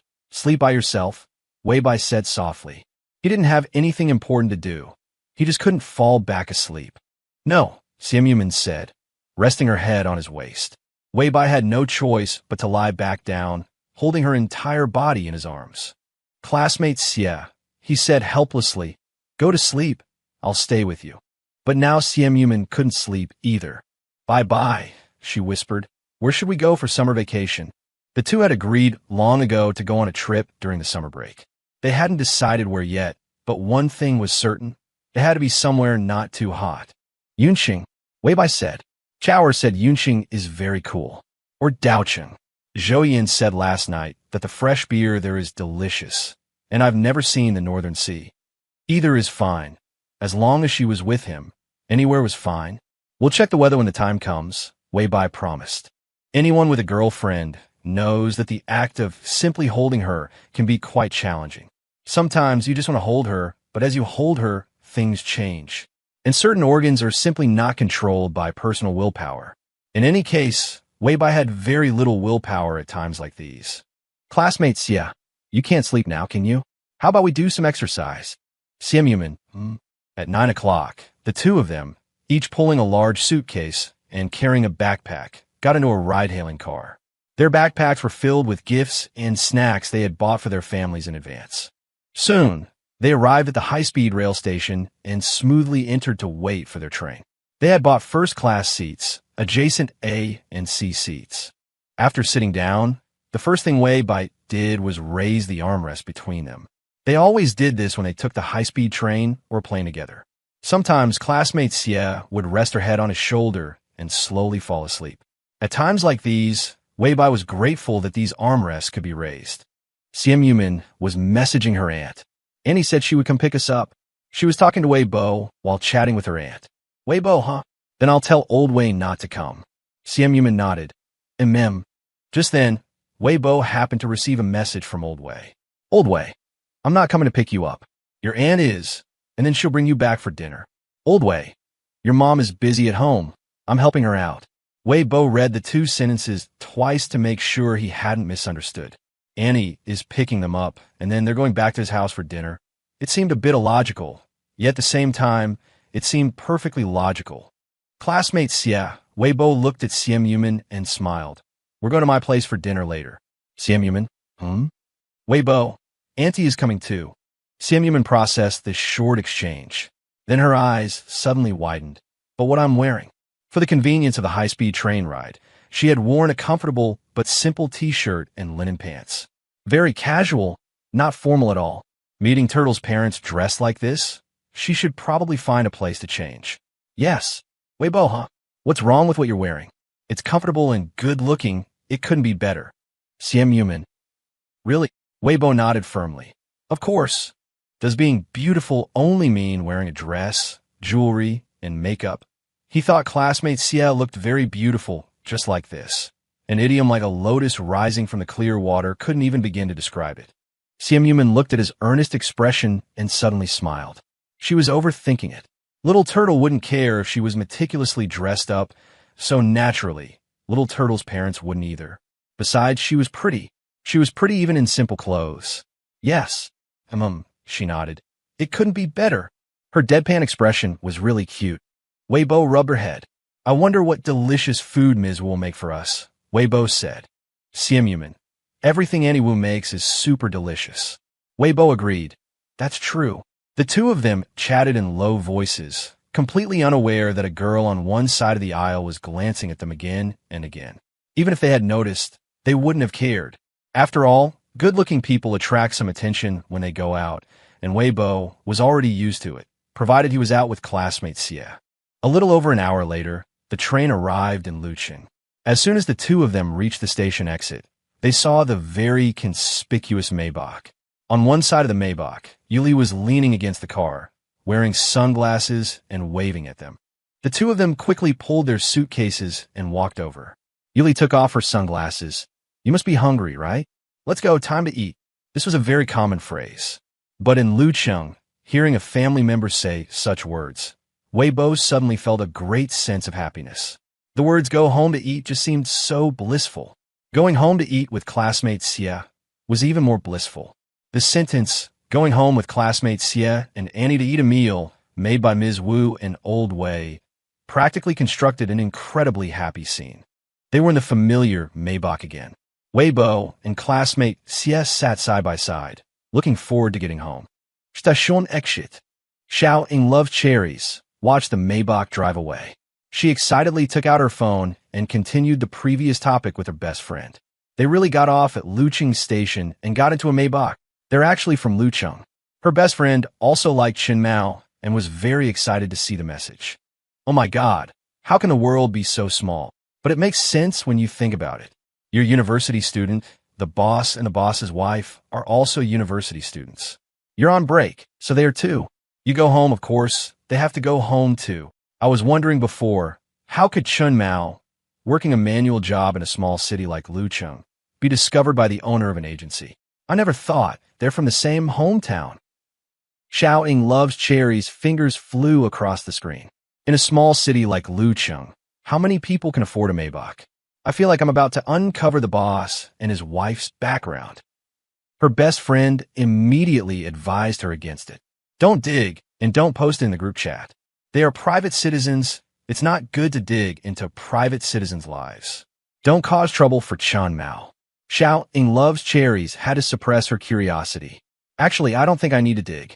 Everyone will find out soon enough. After all, entrepreneurs aren't exactly private citizens, right? That brain-computer interface thing, even the official high university media interviewed them. There will definitely be more media interviews in the future. While chatting with her best friend, Shouting loves cherries hailed a cab home. On the way home, she suddenly thought of the turtle doll on the boss's wife's backpack. Strange. It was just a normal little doll. Why did it catch her attention? Moreover, for some reason, she felt that the turtle doll was very familiar. No, it was the word turtle that felt very familiar. Why would a turtle feel familiar?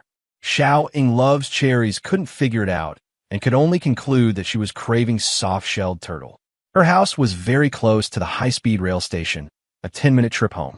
As soon as she entered, she saw a table full of dishes. Obviously, there was no soft-shelled turtle. All the dishes were familiar, and even the music was familiar. Yes, her mom was playing Wu Ruxin songs again. Her mom was a fan of Wu Ruxin. Ever since Wu Ruxin became famous, she would tell everyone she met that she had played mahjong with her. Ah, you're back?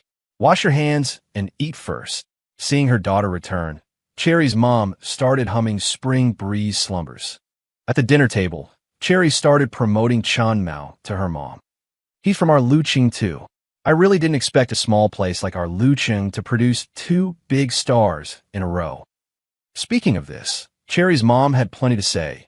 Wasn't it because Wu Jie's son went on the big screen to rally votes for Chun Mao? We all voted in our fan group.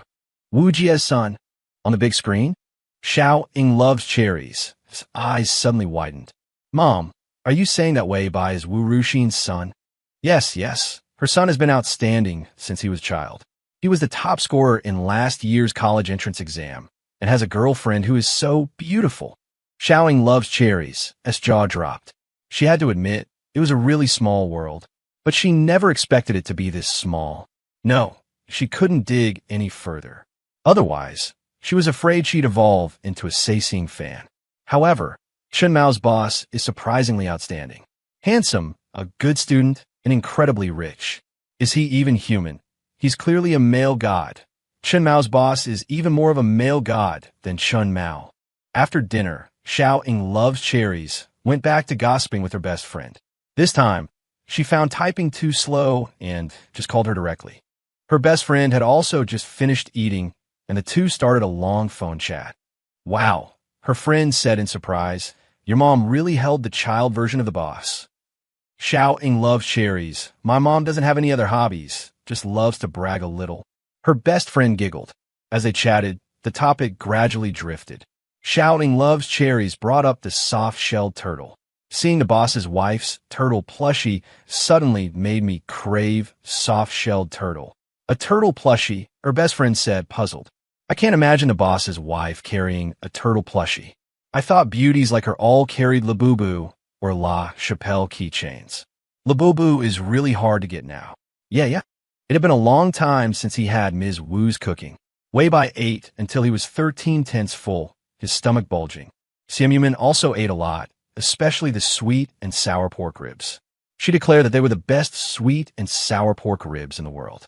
Wu Ruxin was so delighted by her praise that she couldn't stop smiling. Tell Annie what you want to eat, and Annie will make it for you every day. Before Xian Yumin could say anything, Yuli pretended to be angry. Well now, already thinking about stealing my man away to your home? Wu Ruxin looked at her reproachfully. You can come and eat too. Yuli, so I'm just an afterthought. The two had long since become best friends and spoke without reservations. The atmosphere at the dinner table was very friendly, like a family. After eating, they chatted for a while longer before Xian Yumin had to go home with Yuli. Before she left, Wu Ruxin stuffed a lot of food for her to take. Wei Bai carried the large and small bags downstairs to see them off. Yuli laughed at him. Why don't you come home with me too? Wei Bai, Really? Simuman. Really? Yuli. Man is getting more and more thick-skinned. She must have learned it from this boy Wei Bai. Of course, Wei Bai couldn't really go with them. He watched the two get into the car, and after the Maybach drove away, he returned home. He needed to take a good shower, get some sleep, and then go find classmate Xie to hang out at night. Tomorrow. He'll find classmate Xie to hang out tomorrow too. The day after tomorrow, he'll work with classmate Xie. The day after that, he'll study with classmate Xie. Then he'll go eat all kinds of delicious food with classmate Xie and travel together. Back home. Ms. Wu, I'm back. Wu Ruxin was startled by him. You're so old. Why are you acting like a child? Wei Bai smiled. Aren't I just a child? Wu Ruxin. All right, go get some sleep. You're busy with school, music, and that brain computer interface stuff. You must be exhausted, right? Wei Bai thought for a moment. It's all right. Tiring, but happy. It gives me a sense of accomplishment. Wu Ruxin. I just changed your bed sheets. I put the watermelon in your room. Go rest. Hearing this, Wei Bai immediately took a shower and returned to his room feeling refreshed. The bedding was his favorite sky blue 4-piece set. The watermelon was cut into pieces, and the air conditioner had been turned on long ago. Wei Bai let out a low cheer and rolled around on the bed. This is so comfortable. No matter how old he was or what success he had achieved, as long as he returned to this room, to Ms. Wu and old Wei, he was still just a child. Covered with a thick quilt in the air-conditioned room, eating watermelon and chatting with classmate Xie, Wei Bai felt even happier. The first summer vacation of college began. Just like this, blissfully, Chen Mao had debuted. His 3-year performance, film and television, and business contracts were all signed with Goose Factory. In other words, Shui Yanxin would have to wait 3 years to make big money from Chen Mao. It's not an idle wait, Shui Yanxin replied to Ning Buqiao. I also have a lot of work to handle. Goose only manages the profitable stuff. They don't care about anything else. Besides, my workload isn't that heavy, and I still get a cut of the money Chen Mao earns. This is what you call an effortless win. Shui Yanxin was very happy. She had already seen results from Chen Mao, and in 3 years, there would be even greater results. During these 3 years, she had other artists to manage, had to attend various dinner parties and drinking gatherings, and learn to negotiate for projects, pull in resources, and manage artists. In short, Shui Yanxin was very satisfied with her current job and believed it brought her good fortune. Ning Buqiao chatted with Shui Yanxin while waiting for his flight at the airport. Ning Buqiao, it's not an effortless win. You've also done a lot of work. Ning Buqiao, you deserve the money you earn. After a few more exchanges, Shui Yanxin got busy again. Ning Buqiao glanced at the time. Boarding would begin in 10 minutes. He stood up, ready to get in line. As he walked, dragging his suitcase, he suddenly had a familiar feeling to his left. He glanced at his left and saw Song Liusi walking right beside him. She looked at him with a cold and mournful expression, as if he were some heartless scumbag. Ning Buqiao pretended he hadn't seen anything, turned his head back, and walked to the end of the line. It was quite unfortunate to run into Song Liusi at the airport, but they were neighbors. It was impossible for them to avoid each other forever. Ning Buqiao didn't want to make the atmosphere awkward, but Song Liusi didn't look friendly, so he didn't want to greet her. One should follow one's heart, so he would just pretend they were strangers. Song Liusi gripped the handle of her suitcase tightly, standing behind Ning Buqiao. She was standing right behind him, and he didn't say a single word. Could it be, just as Ho Xinxin had said, that he already completely disliked her? The moment she considered this possibility, Song Liusi's heart ached so much she could barely breathe. More than a decade of affection, a crush that had lasted since childhood. How could it just disappear? They were so close to being together. No, it couldn't be like this. Ning Buqiao was such a gentle person. Even if he didn't like her anymore, he wouldn't just ignore her completely. So he must be playing hard to trying to gain the upper hand in their relationship. She absolutely could not give in. Between them, Ning Buqiao was the one who loved more. So in this stalemate, she would definitely not be the first one to back down. When the time came, she would make Ning Buqiao coax her properly and apologize to her. He would also have to make it up to her with a grand, unparalleled confession, a true 99 confession. After Ning Buqiao got off the plane, he saw his roommates in the dorm group chat complaining about the summer heat. Pancong, it's almost 40 degrees at my house. Even my grandma, who insisted that air conditioning makes people sick, had one installed. Zhou Yin, it started raining in Haicheng as soon as you guys left. It's humid and hot. Wei Bai, Lucheng is pretty much the same as Haicheng. Ning Buqiao had just walked out of the airport and felt the spring-like breeze of Yunqing. Ning Buqiao, Yunqing is quite hot this year too. It's already 25 degrees. Zhou Yin, damn. Pan Kong, you're such a jerk. Wei Bai, no need to be jealous of him. He's only home for a week before coming back to Haicheng. Zhou Yin, that's right, huh? Pan Kong, I'm going back to Haicheng in about 10 days too, to help out at my parents' shop. Wei Bai, I'm not sure when, but I'll definitely have to go back too. The recording studio that Macao Culture worked with was in Haicheng, so both he and classmate Xie had to go back to record songs. There was also a pile of things to do on Lingxi's side. He had just spoken with Yu Haguang, who had just returned from a business trip in Jingcheng. He was back to officially begin the collaboration with Huaxing and start the clinical trials.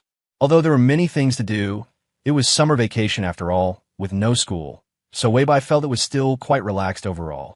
Wei Bai, huh? Chower, did you just get off the plane? Ning Buqiao. Yeah, I'm waiting for a rideshare to pick me up. His parents were both at work and didn't have time to get him, but he was used to it.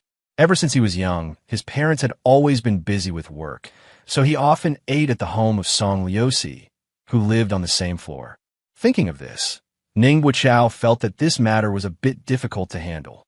He no longer liked Song Liuxi, and it seemed they couldn't be friends either, but he still deeply respected and was grateful to her parents. As he was thinking, he glanced behind him.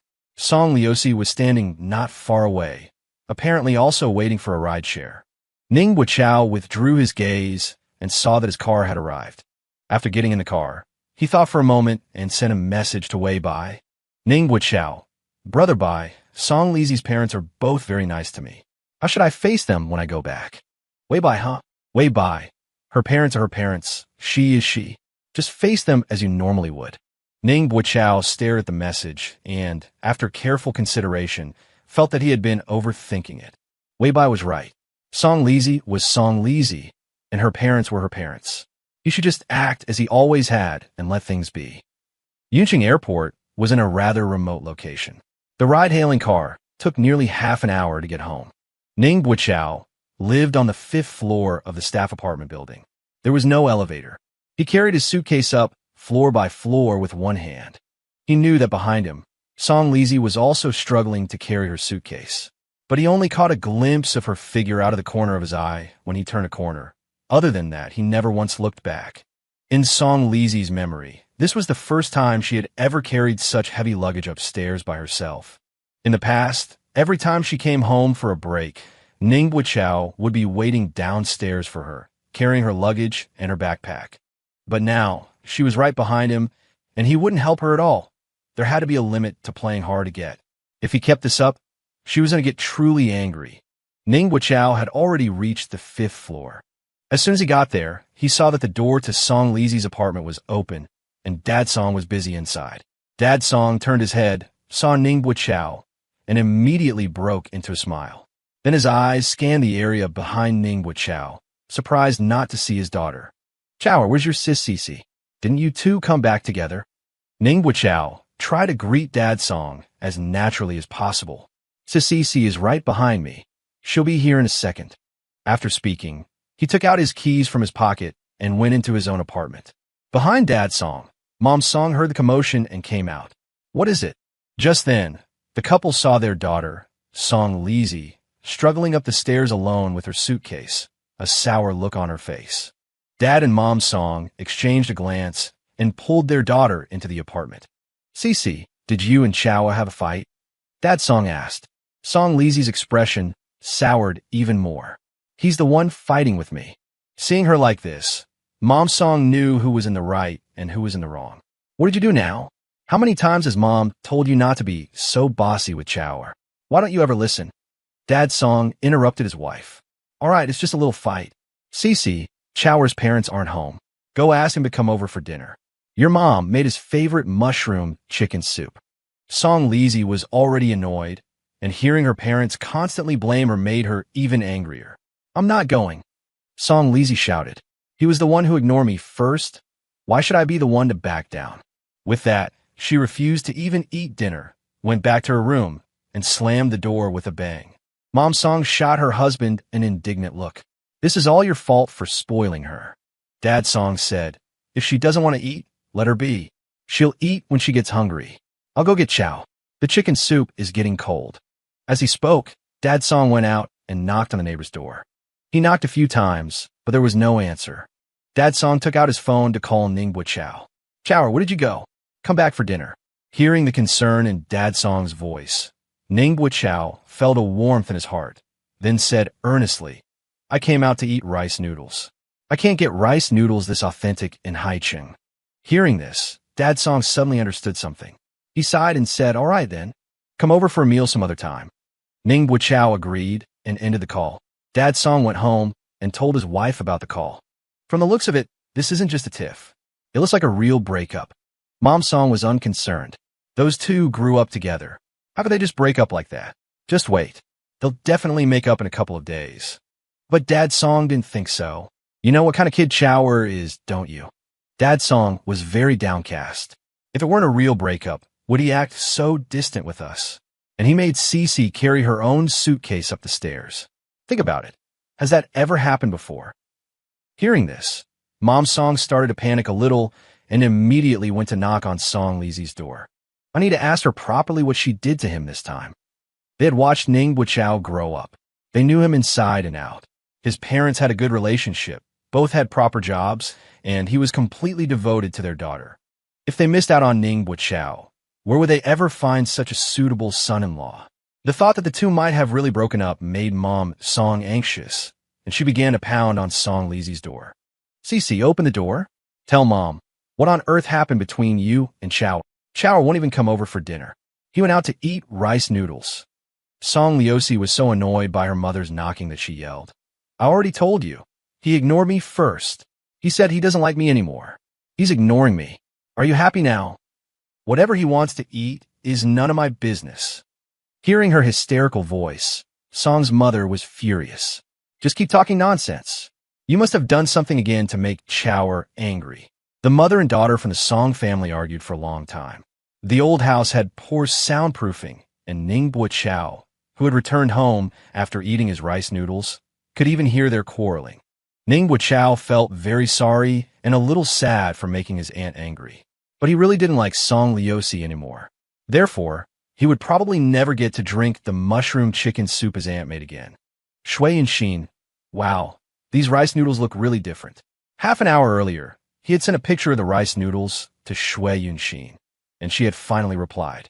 The corners of Ningbo Chow's mouth curved up. "When you come to Yunshin to play, I'll take you to eat a lot of delicious food. Shui Yunshin, when I'm a rich woman, you'll be the guide, and I'll pay."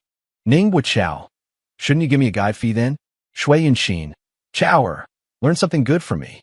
Don't learn to be two-faced. Ningbo Chow, Sister Yunshin has a fair face and a red heart. Shui Yunshin, that's so gross, go away, go away. Shui Yunshin, going to a meeting. Ningbo Chow, good luck. After their simple conversation, the argument next door had also quieted down. Ningbo Chow went back to his room and had a good sleep. "Yeah, son," Winley called out to Suya's room. "Come out and have some watermelon." Hugging her phone, Suya walked out of her room, half awake. Ever since she finished retaking the college entrance exam, she had been turning night into day, looking half dead, a sight son Winley had gotten used to. Now that the exam was over and the results were out, son Winley didn't bother her about it anymore.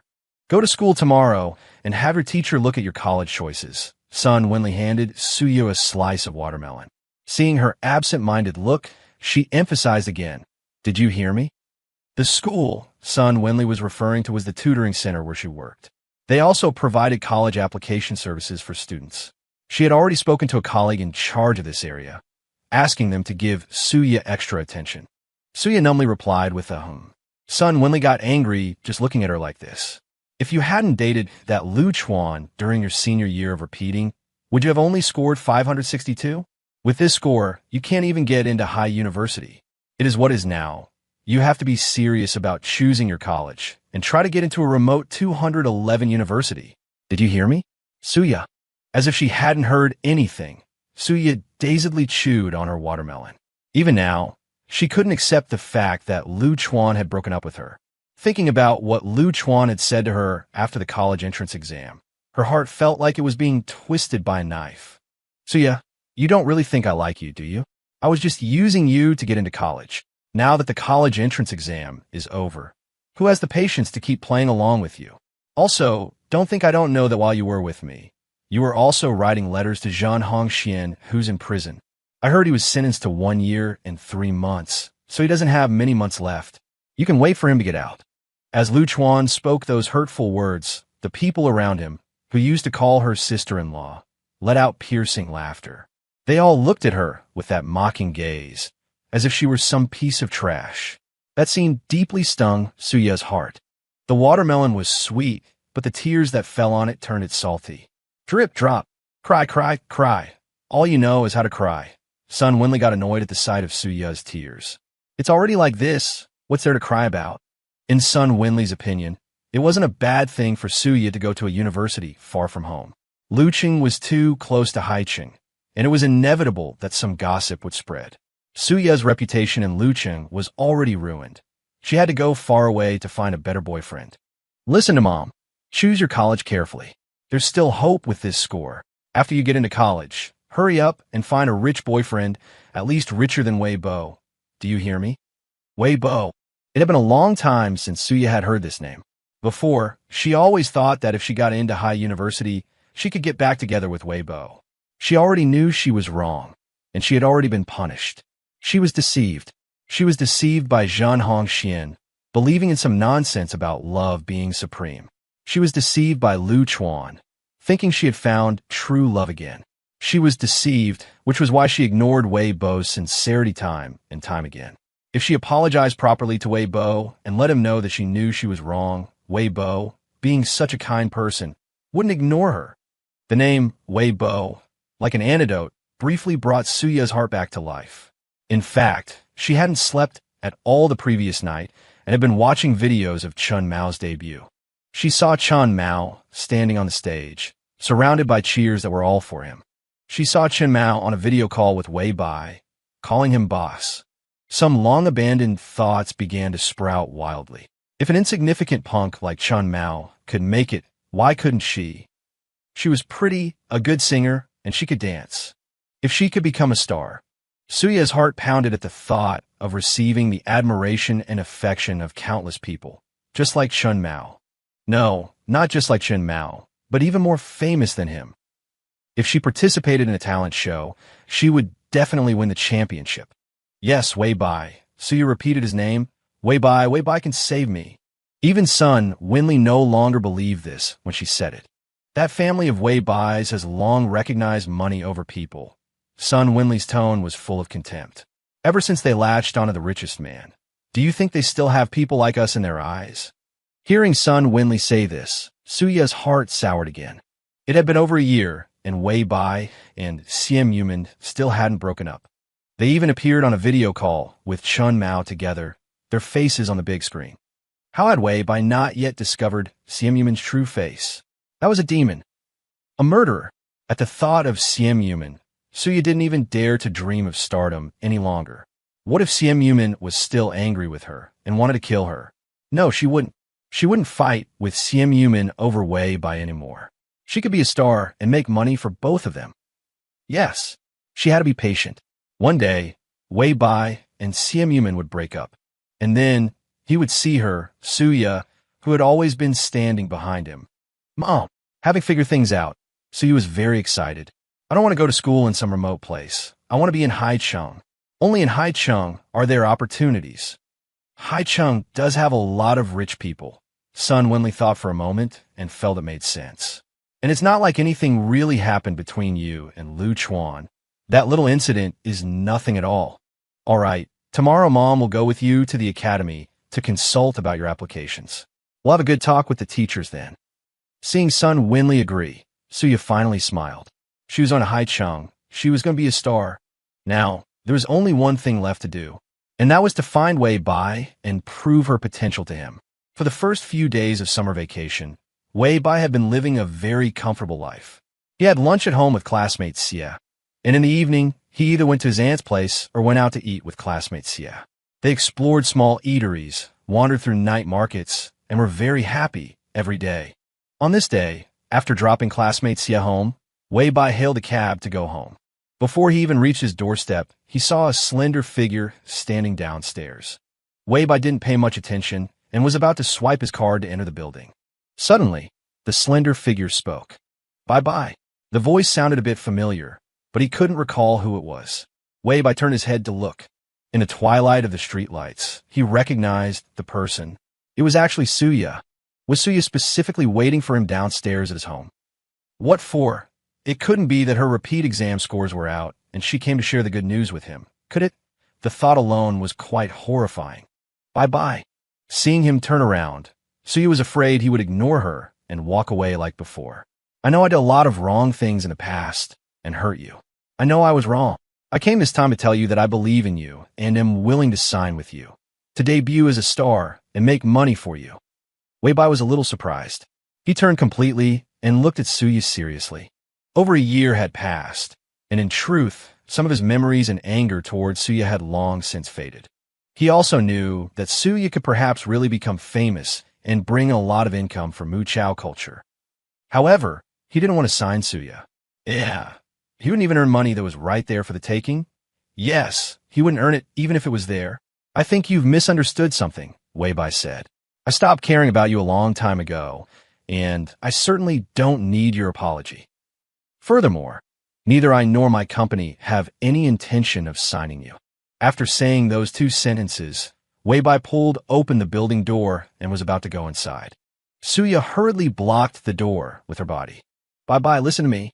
I saw Chen Mao debut. I have at least more potential than him, right? You know I'm a good singer. I can sing for you right now, and I can also dance. Believe me, I can really become a big star. Miss, whether or not you can become a big star has nothing to do with me. Wei Bai remained very calm. I will not sign you. Suya was burning with anxiety. Are you afraid that Xian Yuman will get angry? I promise I won't go in front of her. I won't compete with her. Wei Bai just found it amusing. My girlfriend doesn't get angry over irrelevant people. You think too highly of yourself. If this were high school, he would believe that classmate Xian might get angry because of Suya. But now, how could this be? How could he trust Xian Yuman so much? Xian Yuman was clearly someone who would get angry. Clearly a cold-blooded devil. Do you have any idea? Suya yelled out, disregarding everything. Xian Yuman once tried to run me over with her car. Right in this residential complex. I almost died. Huh. Wei Bo's expression finally showed a flicker of emotion. He looked at Suya seriously, the corners of his mouth lifting. But you didn't die, did you? With that said, he pushed Suya aside and strode into the building entrance, leaving Suya alone, standing dumbfounded in the doorway. But you didn't die, did you? But you didn't die, did you? How could Wei Bo say something like that? Was the person who could say such a thing still Wei Bo? At that moment, Suya suddenly felt that Wei Bo was no longer the person in her memory. He was no longer kind, no longer sunny, no longer had any feelings for her. Is this what they mean by you become like the company you keep? Suya gave a bitter smile, finally understanding the biggest mistake she had made. Everyone was moving forward. Only she was still like a child, guarding the feelings of the past, unwilling to let go. Walking out of the entrance of Building 60, Suya glanced back. This door, she would probably never push it open again. This time, it was really a temporary goodbye, Wei Bo. People grow up. You did, and so will I. Let's meet at the top in the future. Her shadow, elongated by the streetlights, moved farther and farther away from Building 60. The tears on Suya's face streamed down like strings of pearls. Growing up is truly a very, very painful thing. Only now did she realize that Zhen Hongxian, Lu Chuan, and Wei Bo were all just passers-by in her life. What she needed to do was to once again become that Suya who was cherished and loved by everyone. Holy shit, holy shit, holy shit. When did student Xie do something like that? It must have been during high school, right? Student Xie didn't even have a driver's license back then. Damn it. He had to fiercely question and educate this student Xie. Let her know she couldn't do something that breaks the law. But Suya didn't die, did she? She wasn't even injured. Which meant student Xie didn't hit her at all, just scared her a little. Student Xie's driving skills are so good, Her control is so strong. She's so smart and so kind. Back home, Weibo had a video call with student Xie. On screen, student Xie was wearing a slip dress, the pink silk straps contrasting with her snow-white skin. Weibo quickly took a few more glances. Xiam Yumin chuckled softly. Why aren't you talking? Weibo, you're too beautiful. Xiam Yumin, the nightgown? Weibo, no, it's student Xie wearing this nightgown. As soon as he returned to Lucheng, Weibo would feel that things between him and his girlfriend became different.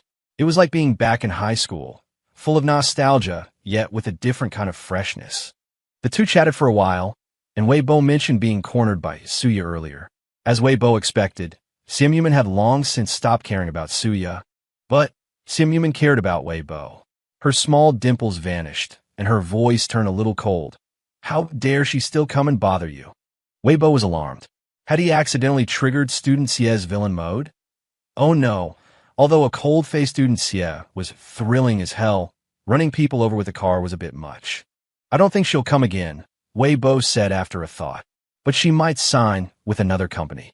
Then that has nothing to do with us. A few seconds later, Xiam Yumin hummed an agreement, then said seriously, You're not allowed to sign her. Weibo smiled, of course not. He could actually sense today that Suyu was different from before. She no longer cared so much about romance. Instead, her mind was set on becoming famous. Was she spurred on by Chan Mao's sudden rise to fame? Weibo didn't know, nor could he be bothered to think too deeply about it. To him, this was just a small episode during his summer vacation. He stayed in Lucheng for a week, climbing a mountain at dawn to see the sunrise, cycling along the river in the evening, and even went to the flower and bird market to pick out 2 small goldfish which he left with his aunt. He met up with long-unseen classmates, visited Old Wang, and went back to his hometown to see his grandfather. On the 10th, Weibo prepared to return to Haicheng. On this day, he heard news about Suya again. The news came from Xia Xia, the know-it-all. Xia Xia, bye-bye. I heard that Suya started doing group live streams. Weibo. Unexpectedly, Suya was quite the go-getter. Weibo acknowledged the message to Xia Xia and said no more. He packed his luggage and waited at home for his aunt to pick him up. Good times are always short-lived. He had to go back to Haicheng to continue the grind. Half an hour later, under the just-go-already gazes of Ms. Wu and Old Wei, Weibo was once again in the Maybach. It was still Yuli who personally drove, taking him and classmate Xie back to Haicheng. On the way, Yuli complained, You're leaving after only staying for a week. We'll be back, Xiam Yumin said softly. There's still a lot of vacation left. Yuli sighed, It's still better when they're kids, clinging to me all day, just wanting to be with me, with no smelly men on their minds at all. The smelly man himself, Weibai. He wasn't smelly, really. In fact, he smelled rather nice. Weibai brought up his treatment at home over the past 2 days. Ms. Wu and Old Wei started finding fault with me from the 3rd day on. They even nagged me for staying up late to work. Yuli laughed. Is that finding fault with you? That's them caring about you. Weibai. Ms. Wu probably does care about me, but Old Wei, not necessarily. I think he was just hoping I'd leave, so he could have the world to himself with his wife. Yuli, I want a world for 2 as well. When are you 2 going to give me a little one? Weibai was stunned. This remark could be called the bombshell of the year. He and classmate Xie were still so young, and his aunt was already pushing for babies. We're still kids ourselves. Weibai had to make his position clear. MHM, Xiam Yumin also stated her position. I want a world for 2 as well. Yuli, alright, I was just saying, you 2 aren't old enough yet. It wasn't good to have children so young. Next year, maybe, she could accept the year after that, too. The 3 of them chatted until they reached the high-speed rail station. Soon, Weibai and Xiam Yumin were on the high-speed train heading back. This week went by so fast, Weibai lamented. Xiam Yumin felt the same way. Extremely, extremely fast. It's just that not being able to eat meat on the weekend will be a little sad.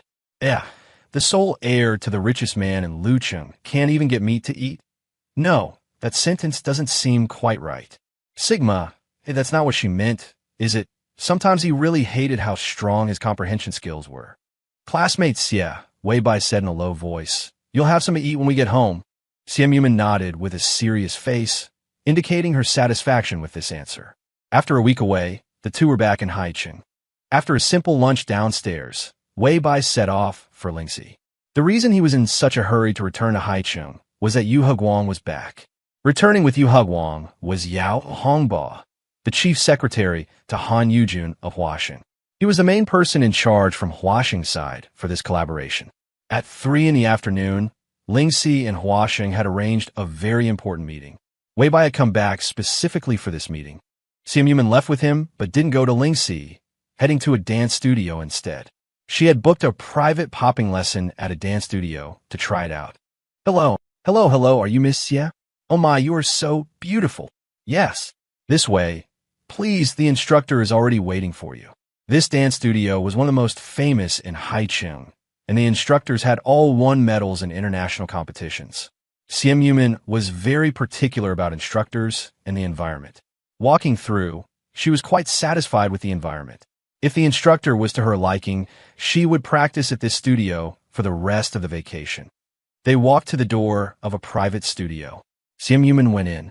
The dance instructor's name was Daisy, and she was dressed very stylishly.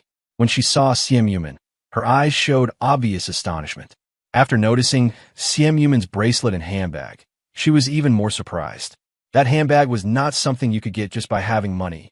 In front of such a wealthy and beautiful woman, Daisy immediately shed her usual sense of superiority towards students and became very attentive. Xian Yuman didn't care about the dance instructor's personality, only the quality of teaching. After one lesson, she was fairly satisfied and signed up for 30 private lessons. Before leaving the dance studio, she suddenly noticed a dance instructor teaching a group jazz class. The instructor had a head of wild blonde hair, but her face was not aggressive at all, very gentle and cute. What's her name? Xian Yuman asked Daisy. Daisy quickly said, she teaches jazz, not popping. Besides, this Miss Xie's skill level was very high. Lisa was in no position to be her teacher. I'm not changing instructors, Xian Yuman said. What's her name? How old is she? Not changing instructors, as long as she wasn't changing instructors. Daisy didn't know what Xian Yuman was planning, but had no choice but to answer. Her name is Lisa, around 20, I think. Chinese name? Xian Yuman asked. Daisy was a bit embarrassed. We all go by English names here. I don't know what her Chinese name is either. Xian Yuman nodded. MHM. She then asked about the group class schedule and, learning it was about to end, stood by the door to wait. Wanting to curry favor with this young lady, Daisy also stood by the door and waited with her. Not until the group class ended and the students had left did Lisa come out of the classroom. Lisa, come over here, Daisy called to her. This Miss Xie would like to meet you. Lisa had seen Xian Yuman the moment she stepped out of the classroom. Being that beautiful, it was really hard not to notice. Hello, Lisa said with a smile. May I help you with something? Her voice wasn't bad either. Trainer, send her to next year's girl group. Her small dimples appeared. Shall we talk alone? A few minutes later, in the consultation room, Lisa's face was full of confusion. Are you saying I can debut as a star? I can't. I've been a backup dancer for celebrities. They're all exceptionally beautiful and talented. Xian Yuman, you are also exceptionally beautiful and talented. Xian Yuman grabbed a piece of paper, wrote down Shui Yunxin's WeChat ID on it, and handed it to the girl in front of her. This is the agent's contact information. If you're interested, get in touch with her. After a pause, Xian Yuman added, she's also Chun Mao's agent. Chun Mao? Lisa was shocked. Chun Mao's company. It must be amazing, right? How could such an amazing company take an interest in her? She was really just ordinary. But such a beautiful girl couldn't be a scammer, right? May I ask, who are you? Lisa asked cautiously. Me? Her small dimples deepened. I'm Chun Mao's boss's wife. Instantly, Lisa's pupils dilated. She hadn't followed Supernova training camp, but she knew about the dimpled lady boss who had been a trending topic that day. The person in the trending topic was from a screenshot of a big screen, so it was a bit distorted. Therefore, Lisa didn't recognize her at first glance. Looking at the girl in front of her now, wasn't this the dimpled lady boss from that day? Oh my God, she had actually been scouted by Chun Mao's company, and by the boss's wife in person. Could something this good, like a pie falling from the sky, really happen to an ordinary person like her? Lisa was so excited she became incoherent. I definitely will. She wanted to say that she would definitely contact the agent. Sim Yuman nodded. Be sure to think it over carefully. After speaking, she glanced down at the time, stood up, and left. She was finding a pretty new talent for Mu Chao culture. Not signing Suya. Wei Bai worked overtime until after 9 in the evening before coming home. After arriving home, while eating the tomato noodle soup that classmate Xie had made for him, he listened to her talk about the Lisa matter. Classmate Xie took the initiative to scout new talent for Mu Chao culture. This was a first. Although classmate Xie didn't say it, Wei Bai felt it was definitely related to the Suya incident. Wei Bai had more or less guessed classmate Xie's little thoughts. If you don't sign Suya, I'll find you someone prettier and with more potential than Suya. I'm just not signing Suya. Wei Bai thought this must be classmate Xie's internal commentary. How cute. He was rather looking forward to the new talent classmate Xie had so carefully scouted. Scouting new talent is a skill. Someone you find beautiful might not be seen as beautiful by the audience. And even if the audience finds them beautiful, it doesn't mean they will be liked by the audience. According to the famous agent Chui Peng, whether someone can become popular is a kind of special aura that only the top-tier scouts or agents can discern. That's why Wei Bai basically never scouted new talent himself, because he understood his own aesthetic sense, which could be summarized as average. Likewise, he also understood classmate Xie's aesthetic sense, which could be summarized as extremely excellent. Therefore, he believed that classmate Xie would definitely not be any worse than a scout or an agent. The new talent discovered by classmate Xie would definitely become a hit. Has Lisa contacted Shui Yinxin? Wei Bai asked. Sim Yuman. Not yet, but I think she definitely will. Judging by the look in her eyes, she'll definitely make contact. Wei Bai, that's great. Next year's talent show from Goose Factory is for a girl group. If she starts training a year in advance, she'll have a better chance. As the two chatted about Lisa, Wei Bai brought up the matter of Lingxi. He had been busy at Lingxi all day, basically discussing the clinical trial. We've scheduled the clinical trial for the 22ND. It will be conducted at Hai University Affiliated Hospital, overseen by senior brother Liu Chong and his mentor, Professor Zheng Jing'a. I'm thinking about whether we should live stream the entire process. Sim Yuman was surprised by this idea. Live streaming is too risky. If it fails, Wei Bai thought for a moment and said, I believe that at this stage of Lingxi's development, an absolute failure is no longer possible. Sim Yuman considered it, her dimples showing faintly. That's not wrong. Would the patient be willing to be live streamed? She asked. Wei Bai nodded. The patients participating in the trial all signed up voluntarily and are very cooperative. Sim Yuman asked, what about Hai University Affiliated Hospital? Actually, the live broadcast was proposed by the first affiliated hospital of Haida University. We're the ones hesitating now, Wei Bai said with a smile. The first affiliated hospital of Haida University has always placed great importance on promoting medical innovation and academic exchange and cooperation. They even created a special program for it called Surgical Live Stream Moment. Sim Yuman remarked with a sigh, if it's successful, it will be the first live-streamed, non-invasive brain-computer interface clinical trial in Daxia. Although classmate Xie had only asked a few questions and offered no substantial advice, as they chatted, Wei Bai had already made up his mind to do the full live broadcast.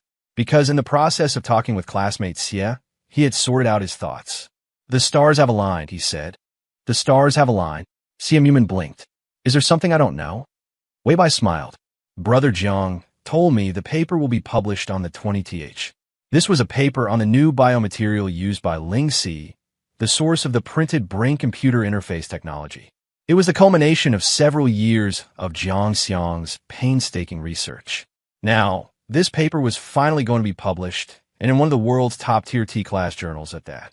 The publication of this paper was certain to cause a huge sensation in related fields. Conducting the clinical trial at this time would produce an unpredictable effect. Bye-bye. Were you using some suspense-building tactics while talking to me? Sim Yuman moved closer and asked in a low voice. Why else would you save something as important as the paper's publication for last? Wei Bai picked up his bowl and gulped down a few mouthfuls of the tomato soup base. It seems so. An occupational hazard. He had to be on guard. When it came to building suspense, Wei Bai had a talent for it.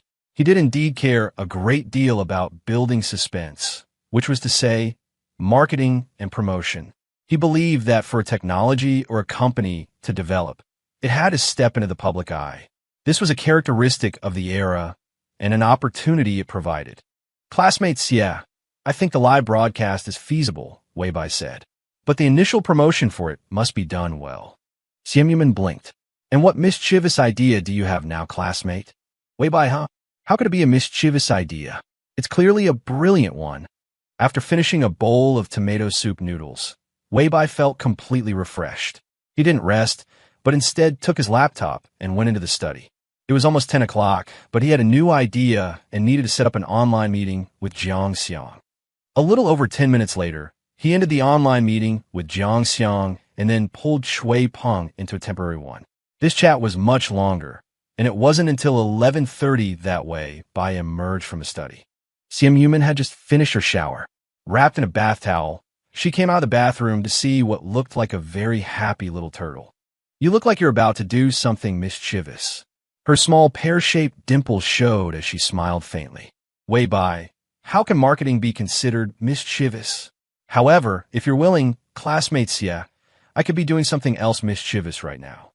The next morning on Weibo, a Big V influencer named Brother Cha posted, "Got some news for everyone. The case with Jiang Xiang's ex-girlfriend has been decided. She was sentenced to 8 months. What did your Brother Cha say before? That PPT was ridiculously fake. Jiang Xiang was set up. A lot of people were privately cursing me out back then. What do you have to say now?"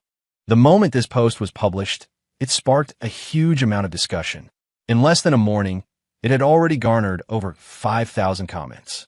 Brother Cha's news is definitely reliable. Looking at it this way, Jiang Xiang was really wronged. Sirs are right. The internet is not a lawless place. The perpetrator must pay the price. Damn, Jiang Xiang is ruthless. The woman who was with him for several years, he just sends her to prison like that. To the person above, they should build a statue of you on Mount Amei. The Xiaoying PPT incident had previously caused a massive sensation, and its twists and turns had left a deep impression on many netizens.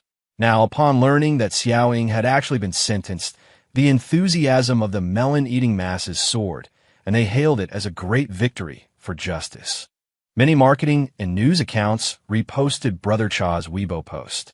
At 12 p.m., Lu Chang also reposted it, adding the comment, "To add a point, in addition to the 8 months, she also has to compensate Lingxi for economic losses." Lu Chang's repost confirmed the authenticity of Brother Cha's news. In an instant, Jiang Xiang's name was on the hot search list again. And right below this hot search topic, another one followed closely. Hashtag first live broadcast of a non-invasive brain-computer interface clinical trial in Dasha hashtag chapter 501. What counts as failure? Out of respect for the hot search, the melon-eating masses clicked on it to see what it was about. With a closer look, the netizens realized that this live stream was for the clinical trial of Lingxi, a product from Jiang Xiang's company. The test subject had been a quadriplegic for 3 years due to a spinal cord injury from a car accident. During the experiment, the patient would wear Lingxi to collect brainwave signals, which would then control devices like an intelligent prosthetic limb and rehabilitation training equipment. Netizens had seen similar technology in the news, but to collect brainwave signals and control external devices just by printing some conductive ink on the head, without the need for craniotomy, isn't that a bit outrageous? It's a collaboration with Haida University-affiliated hospital. It should be reliable then, right? Besides the fact that they dare to live stream, it must mean they're confident. The stream is on the 22ND. I'll follow it and see what it's all about. That evening, Jiang Xiang and Yu Heguang were slurping noodles while scrolling through news on Weibo.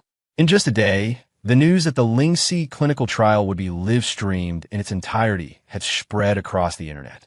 The public's reaction was unexpectedly enthusiastic, with discussions raging. Yu Heguang remarked, "I really didn't expect this to get so much attention. It's made everyone at Haida affiliated nervous. They held an emergency meeting to upgrade the plan." As the person in charge of the clinical trial, Lu Chang is a nervous wreck. I saw him this afternoon searching for how to act more natural in front of a camera. Jiang Xiang scrolled through the discussions on his own Weibo, feeling a sense of wonder. Yesterday, when Weibo had a meeting with me and suggested releasing the news about Wang Ying's sentencing, I was a bit hesitant. I felt it was a private matter and shouldn't be overly discussed. But he told me that netizens might not care about a live stream of a non-invasive brain-computer interface experiment, but they would definitely be interested in this kind of private affair. He said we could use the opportunity to draw attention to Lingxi and build hype for the live stream on the 22ND. I never expected the level of attention to be this high, Jiang Xiang mused. Without this, the live stream would probably only be noticed by people in the medical and brain-computer interface fields. Yu Heguang was very worried. With so much attention, what if it fails? Jiang Xiang smiled. Then we can only succeed. Failure is not an option. Yu Heguang, that's easy to say. Jiang Xiang. Yesterday, Wei Bai and I were discussing the possibility of failure, and he asked me, what constitutes failure? I thought about his question carefully and had an epiphany. With Lingxi's development to this day, we can say that failure in the absolute sense is no longer possible. When Lingxi is printed on the patient's head, the worst-case scenario is that signal collection becomes unstable due to individual differences and environmental factors. But we are certain that it will never be like traditional electrodes, where you can't receive any signal at all. So, in terms of experimental results, we will definitely be successful. It's just that we ourselves need to pursue a more absolute success to overcome the instability caused by physiological factors and by signal collection and processing. These are things we need to keep working on. Yu Heguang's eyes lit up as he listened. Senior, hearing you say that, I think I'll be able to get some sleep these next few days. He understood. What their team considered failure was completely different from failure in the public's eyes. In the public's view, as long as the technology was successfully demonstrated, it was a success. But in their team's eyes, even the slightest error was considered a failure. In reality, based on public expectations, this live-streamed experiment could only succeed, not fail. Yu Heguang felt a sense of relief. When I heard about the live stream last night, I couldn't sleep at all. Jiang Xiang smiled. You still need to be on your game and strive for perfection. Yu Heguang gave a wry smile. Senior, after this experiment is over, I have to take a vacation. 5 days. At least 5 days, no less. Jiang Xiang laughed. Well, you're the one who approves the leave, so it's your call. Yu Heguang put on a pained expression. I have so much work on my plate. How can I possibly take 5 days off? 3 days. I'll definitely give myself a 3-day break when this is over. In her air-conditioned room, Xiao Ying loves cherries ate watermelon while scrolling through Weibo, her heart itching with excitement. Today, Jiang Xiang and Lingxi were trending again. Who would have known? Jiang Xiang's partner, the secret boss behind Lingxi, is also Chun Mao's boss, and he's only a freshman in college. He'll only be a sophomore after summer break. This feeling of I know something you don't, who gets it? Xiao Ying loves cherries scrolled through the discussions under the related posts and found a few scattered comments from people in the know. Anyone watch Supernova Training Camp? That handsome guy Chun Mao video chatted with at the end is Jiang Xiang's partner. Chun Mao's boss is also Lingxi's boss, and he's a college student? This is too surreal, isn't it? Everyone at Haida knows about the alumni story Lingxi chapter, featuring Jiang Xiang and Weibo. Just go to Haida's official Weibo and see for yourself. Xiao Ying loves cherries, looked at these comments and liked each one fiercely. She felt a sense of satisfying resonance. Unfortunately, these comments didn't spread or generate widespread discussion. Otherwise, she would have been even more thrilled. Seeking a sense of validation, Xiao Ying loves cherries started a heated chat with her best friend. Xiao Ying, will Weibo be on the live broadcast that day? He's so handsome. Yinzi, stop. Who's fan of you, really? Xiao Ying, I'm definitely a fan of the entire Mu Chao culture family. I'm a fan of everyone in their company. Yinzi, you're a fan of Chui Peng? Xiao Ying, Chui Peng is an exception. Yinzi, do you think Lingxi printing is reliable? It seems so mysterious. Xiao Ying, what era are we living in? AI could be your boyfriend and chat with you, and you still find this mysterious? This is called technological advancement. Bestie, seriously, if it really succeeds, Is it possible for Minmin to pull herself together again? Seeing this message, Xiao Ying fell silent. Tao Min was their university classmate. The three of them had formed a deep friendship during their university years. In their junior year, Tao Min began to show symptoms of ALS, gradually losing her motor skills. Now, even her ability to speak is deteriorating. They had tried many ways to help and comfort Tao Min, but with little effect. Now, Tao Min was even unwilling to see them and no longer accepted their calls. The thought of Tao Min weighed heavily on Xiao Ying's heart. If Lingxi really worked, could Tao Min use brain-computer signals to control her computer and phone to communicate with others? Xiao Ying, let's wait and see the live broadcast on the 22ND. Yinzi, if Lingxi works, let's go find Minmin together. Xiao Ying, okay. Xiao Ying, my mom even held Weibo when he was a baby. I can definitely get in touch with him. Because of Tao Min, Xiao Ying paid even more attention to Lingxi. Throughout the 14th, she was reading news reports about brain-computer interfaces and Lingxi. She had previously only read the second part of the alumni story, but now she caught up on Jiang Xiang's first part as well. She also read Lu Chang's Weibo post titled, "Jiang Xiang owes me 3 years of salary," and browsed through the Weibo accounts of Lu Chang, Jiang Xiang, and Weibo. Lu Chang was a comedian, while Jiang Xiang's and Weibo's Weibo accounts were filled only with content related to Lingxi. Seeing this, Xiao Ying felt a little jealous. Mu Chao Culture was also Weibo's company, so why hadn't he posted a single related Weibo? It seemed that Weibo's energy was more focused on Lingxi. Thinking about it, it made sense. One was an entertainment company, while the other was related to the quality of life for many people, and it could be said, the hope of many families. It was understandable that Weibo would put more effort into Lingxi. However, Xiao Ying was a seasoned fan, very sensitive to the clues revealed in these simple Weibo posts. She thought that this account, which was mutually followed with Lu Chang, should be Weibo's work account for Lingxi. So, did Weibo also have a work account for Mu Chao Culture? This thought flashed through her mind, and Xiao Ying didn't pay much attention to it. Until a day later, she saw Weibo's name on the hot search. Hashtag Weibo Jiang Xiang, hashtag Mu Chao Culture Lingxi, hashtag Boss Chun Mao, hashtag. Xiao Ying held her phone, looked at the hot search, and let out a long sigh. She knew it. This kind of thing was bound to be on the hot search sooner or later. Weibo was famous. He had anticipated his fame. He originally thought that he would be exposed after the live connection with Chun Mao during the Supernova Creation Camp finals. Unexpectedly, the exposure came a little later than he had anticipated. However, being exposed at this time had a better effect. The timing was perfectly sandwiched between the Supernova Training Camp finals and a Lingxi clinical trial live broadcast, which could smoothly transfer the attention from the former to the latter. After all, anyone who frequented the internet knew how terrifying the celebrity effect was.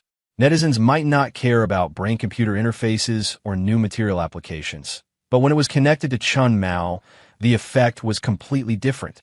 The more incredible and unrelated it seemed, the greater the public outcry it would cause. The exposure of Weibo's name was a gradual process. When the hot search appeared and its popularity continued to climb, it represented the peak of netizens' desire for gossip. Weibo was completely famous. Damn, Chun Mao and Jiang Xiang's boss is the same person? This is too big of a crossover. After watching Haida's alumni story, Weibo's speech and logic are superb. I've never seen anyone more outstanding in real life. He's only a freshman. It's incredible. How could a young kid have such ability? Sigh, another privileged person.